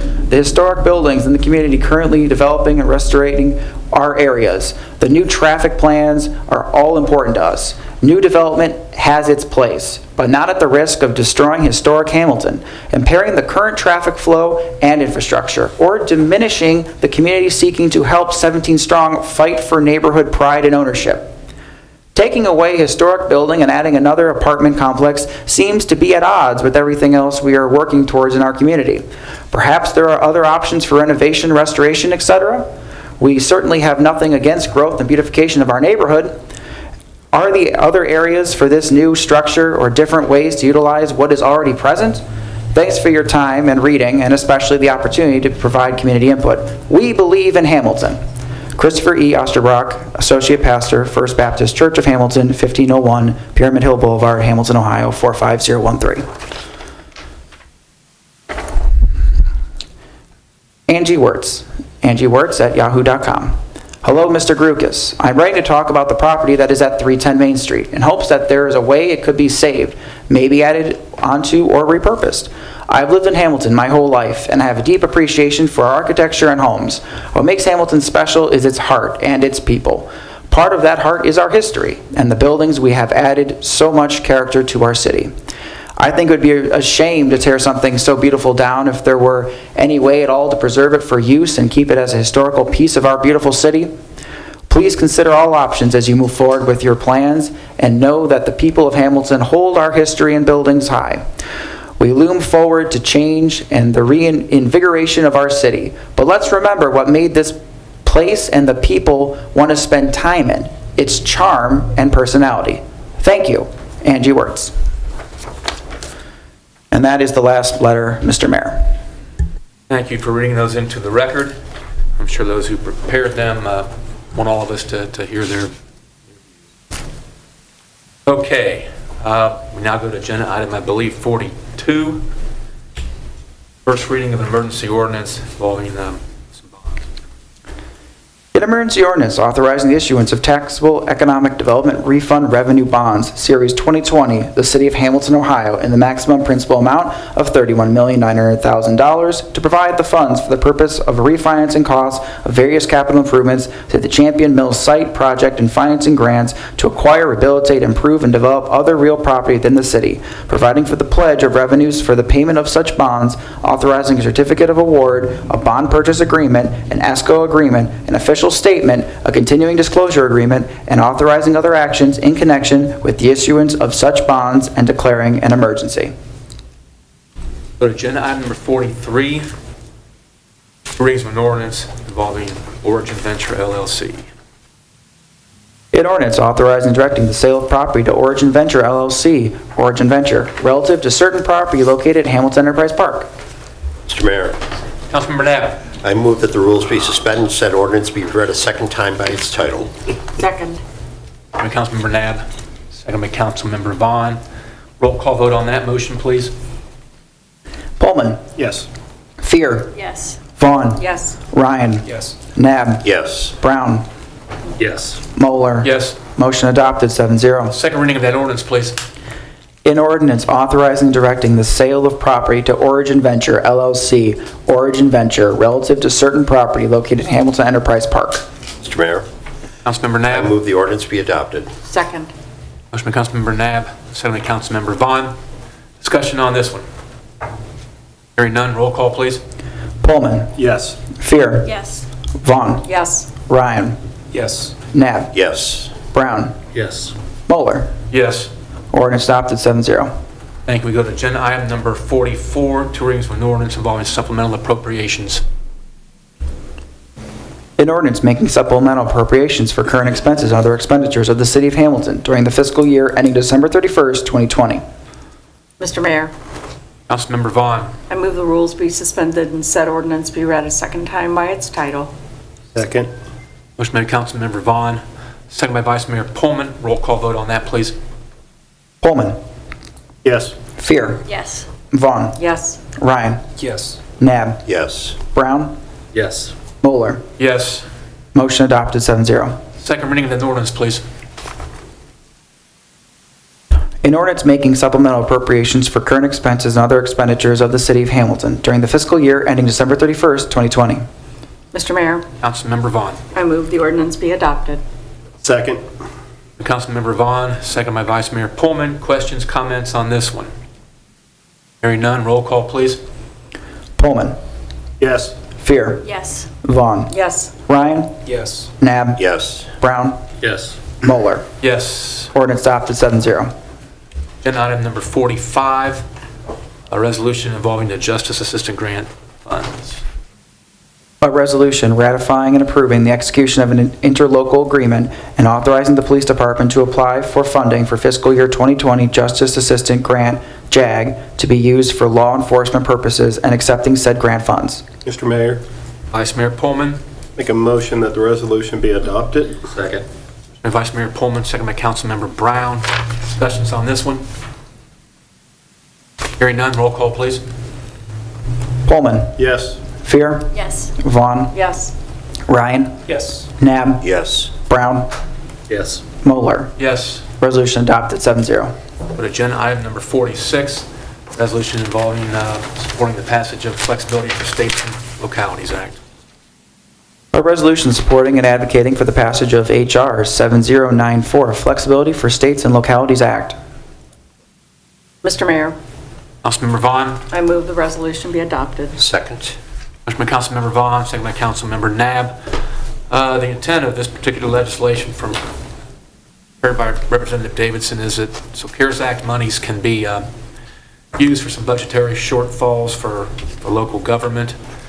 It just expands a number of options if we can use some of this federal funding for us locally. Any other comments or questions or discussion? Hearing none, roll call vote, please. Pullman. Yes. Fear. Yes. Vaughn. Yes. Ryan. Yes. Nab. Yes. Brown. Yes. Moeller. Yes. Resolution adopted 7-0. Audience, the city manager, please. Thank you, Mayor. If I could ask our city clerk to go back to the item for Agenda 41, just for the graphic, with the respect to the apartments on Main Street. Just a couple comments. I know that you'll be asked to vote on that in the next 2 weeks at our next council meeting. The property noted just a couple interesting things. First and foremost, when the federal government established opportunity zones, for some reason, the opportunity zone in this area stopped on Main Street, on this side of Main Street, the north side of Main Street, did not go to the south side. So the interest we've had on Main Street has been because of that federal opportunity zone in particular. That's what's drawn, I would say, the interest. The duplex, which I believe was constructed in 1911, 1 year before my house was built in 1912 in the Rossville Historic District and designed by the same architect, I think is a very awesome looking structure. For 4.5 years, the Corps Fund has tried to sell that property to no luck. The cost of renovation has been the primary barrier. I certainly would like to see that property reserved. Here's some of the challenges. I just want to be very honest with council. You put an apartment complex on either side of it, you have now removed sunlight from windows on the east side and the west side. So really, in my mind, if we've not been able to move it up to this point as a residential property in the last 4.5 years, if you put a 4-story apartment complex on the other side, the ability to sell it as a residential structure has completely gone away. Now, that doesn't mean that you can't preserve it, or it cannot be preserved and be used as a commercial structure, meaning it could have a restaurant in it, it could have a wine bar in it, it could be a CPA or a law office, it could be multiple uses. My belief, or my opinion, is that it will not be used as a residential structure if it is bookended, by 2 very large apartment or mixed-use type structures. I did talk to the architect and the developer today about some of the comments that our city clerk has received on this. They weren't overly excited about looking at options, but I did press them to come up with some options. So I'm hopeful that prior to the next council meeting that we may have an alternate plan B and an alternate plan C that would consider or contemplate saving this structure. Again, I do think structures like this is what makes Hamilton, Ohio unique versus most of the areas in Butler County and frankly Southwest Ohio. So I'm certainly in favor of saving it if we can find a path forward on the apartment complex. And to be just very candid, city staff has pushed area developers to build more residential units on Main Street simply because it is tough for a restaurant on Main Street or a retail place on Main Street to survive without additional foot traffic. Right now, if you are going to Main Street for the most part to a restaurant, you are driving a car, parking your car, getting out and going, and then you're leaving.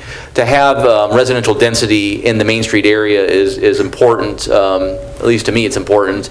But I also understand the historic preservation part of this, and you have my word that we will do everything we can in the next couple of weeks, see if we can come up with some alternate solutions to this.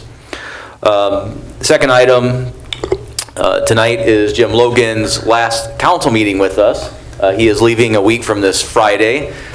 Jim has been with the City of Hamilton for 3.5 years, and frankly, it's devastating to me to see him go.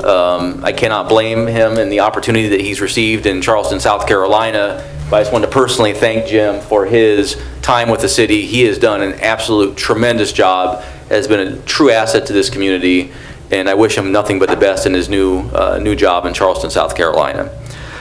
Just a reminder that we're getting close to our September 11th strategic planning session.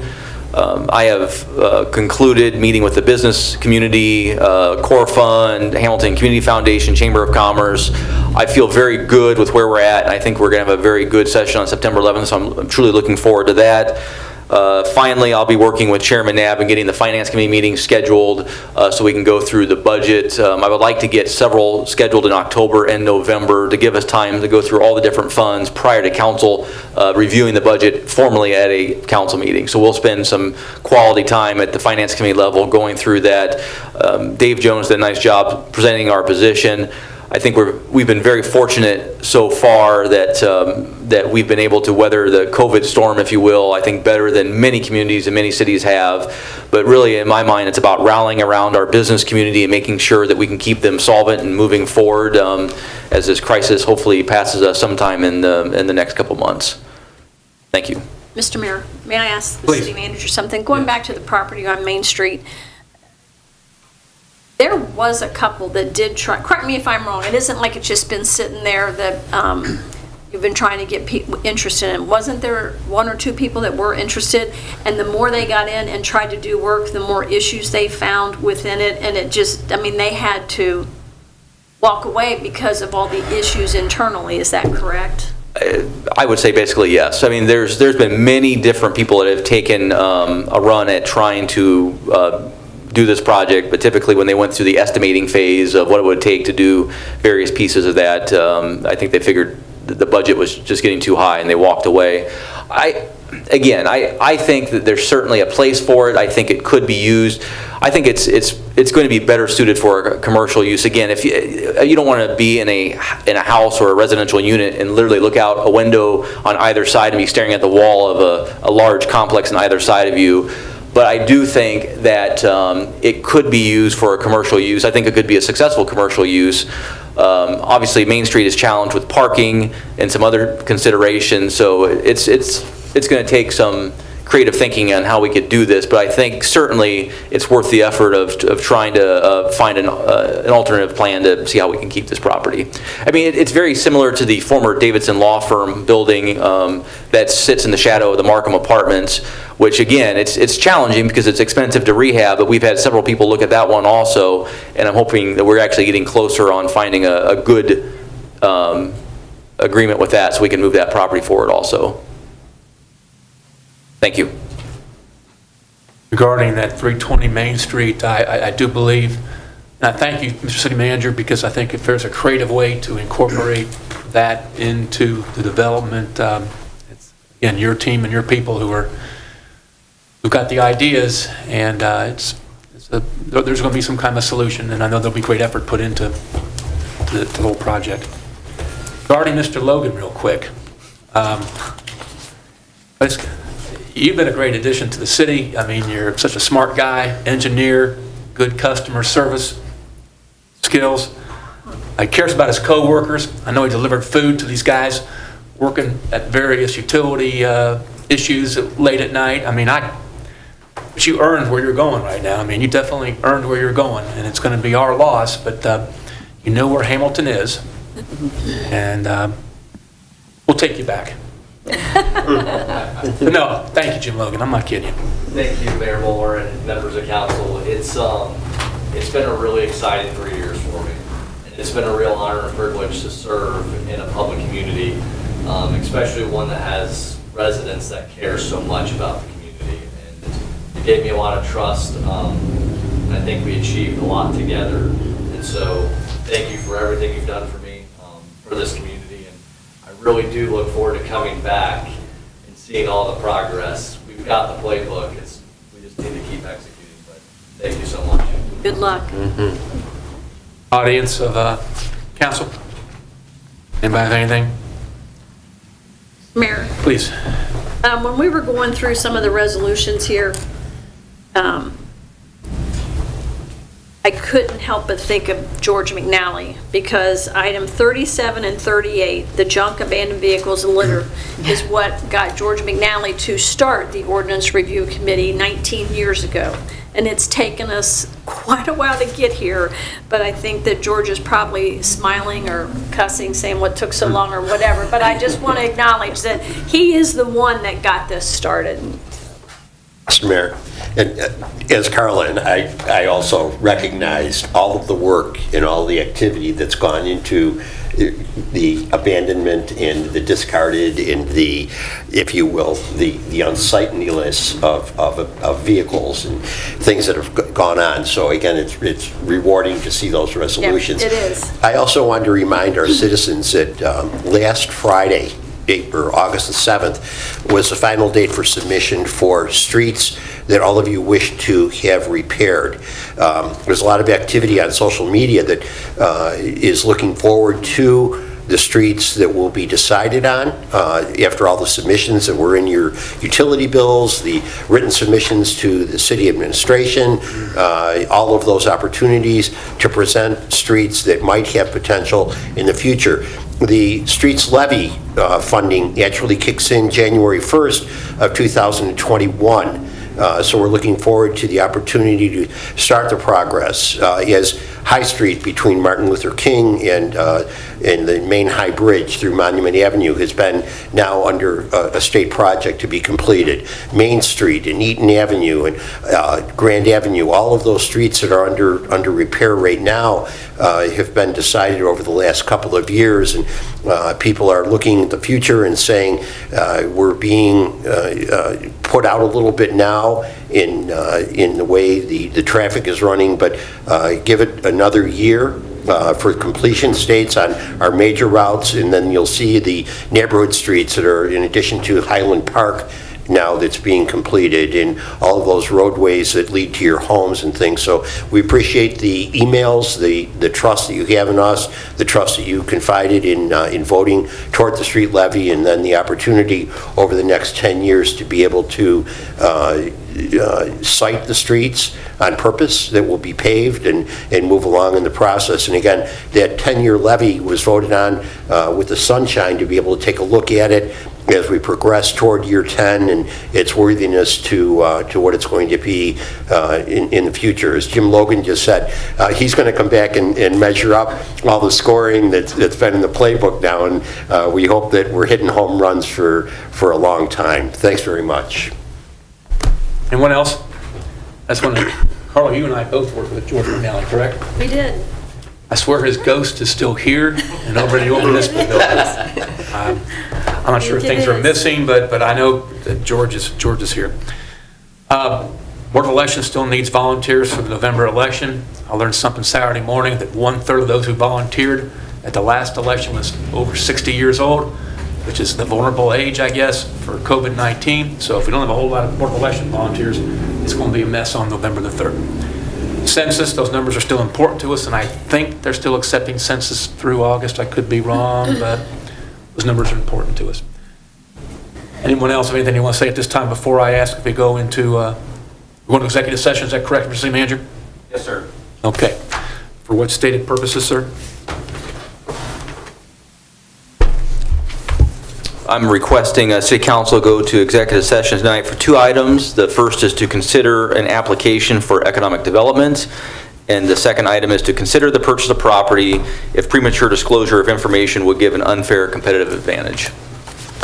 Regarding economic development one, someone please give a motion that the executive session is necessary to protect the interest of the applicant or the possible investment or expenditure of public funds to be made in connection with an economic development project. So moved. Second. Motion by Councilmember Fear, second by Vice Mayor Pullman. Roll call vote on that, please.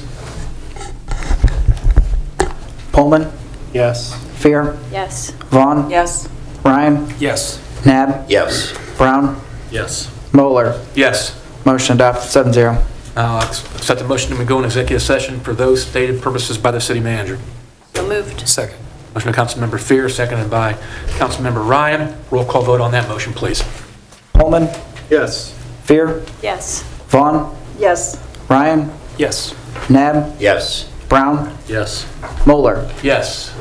Motion adopted 7-0. Go to executive session at 8:05.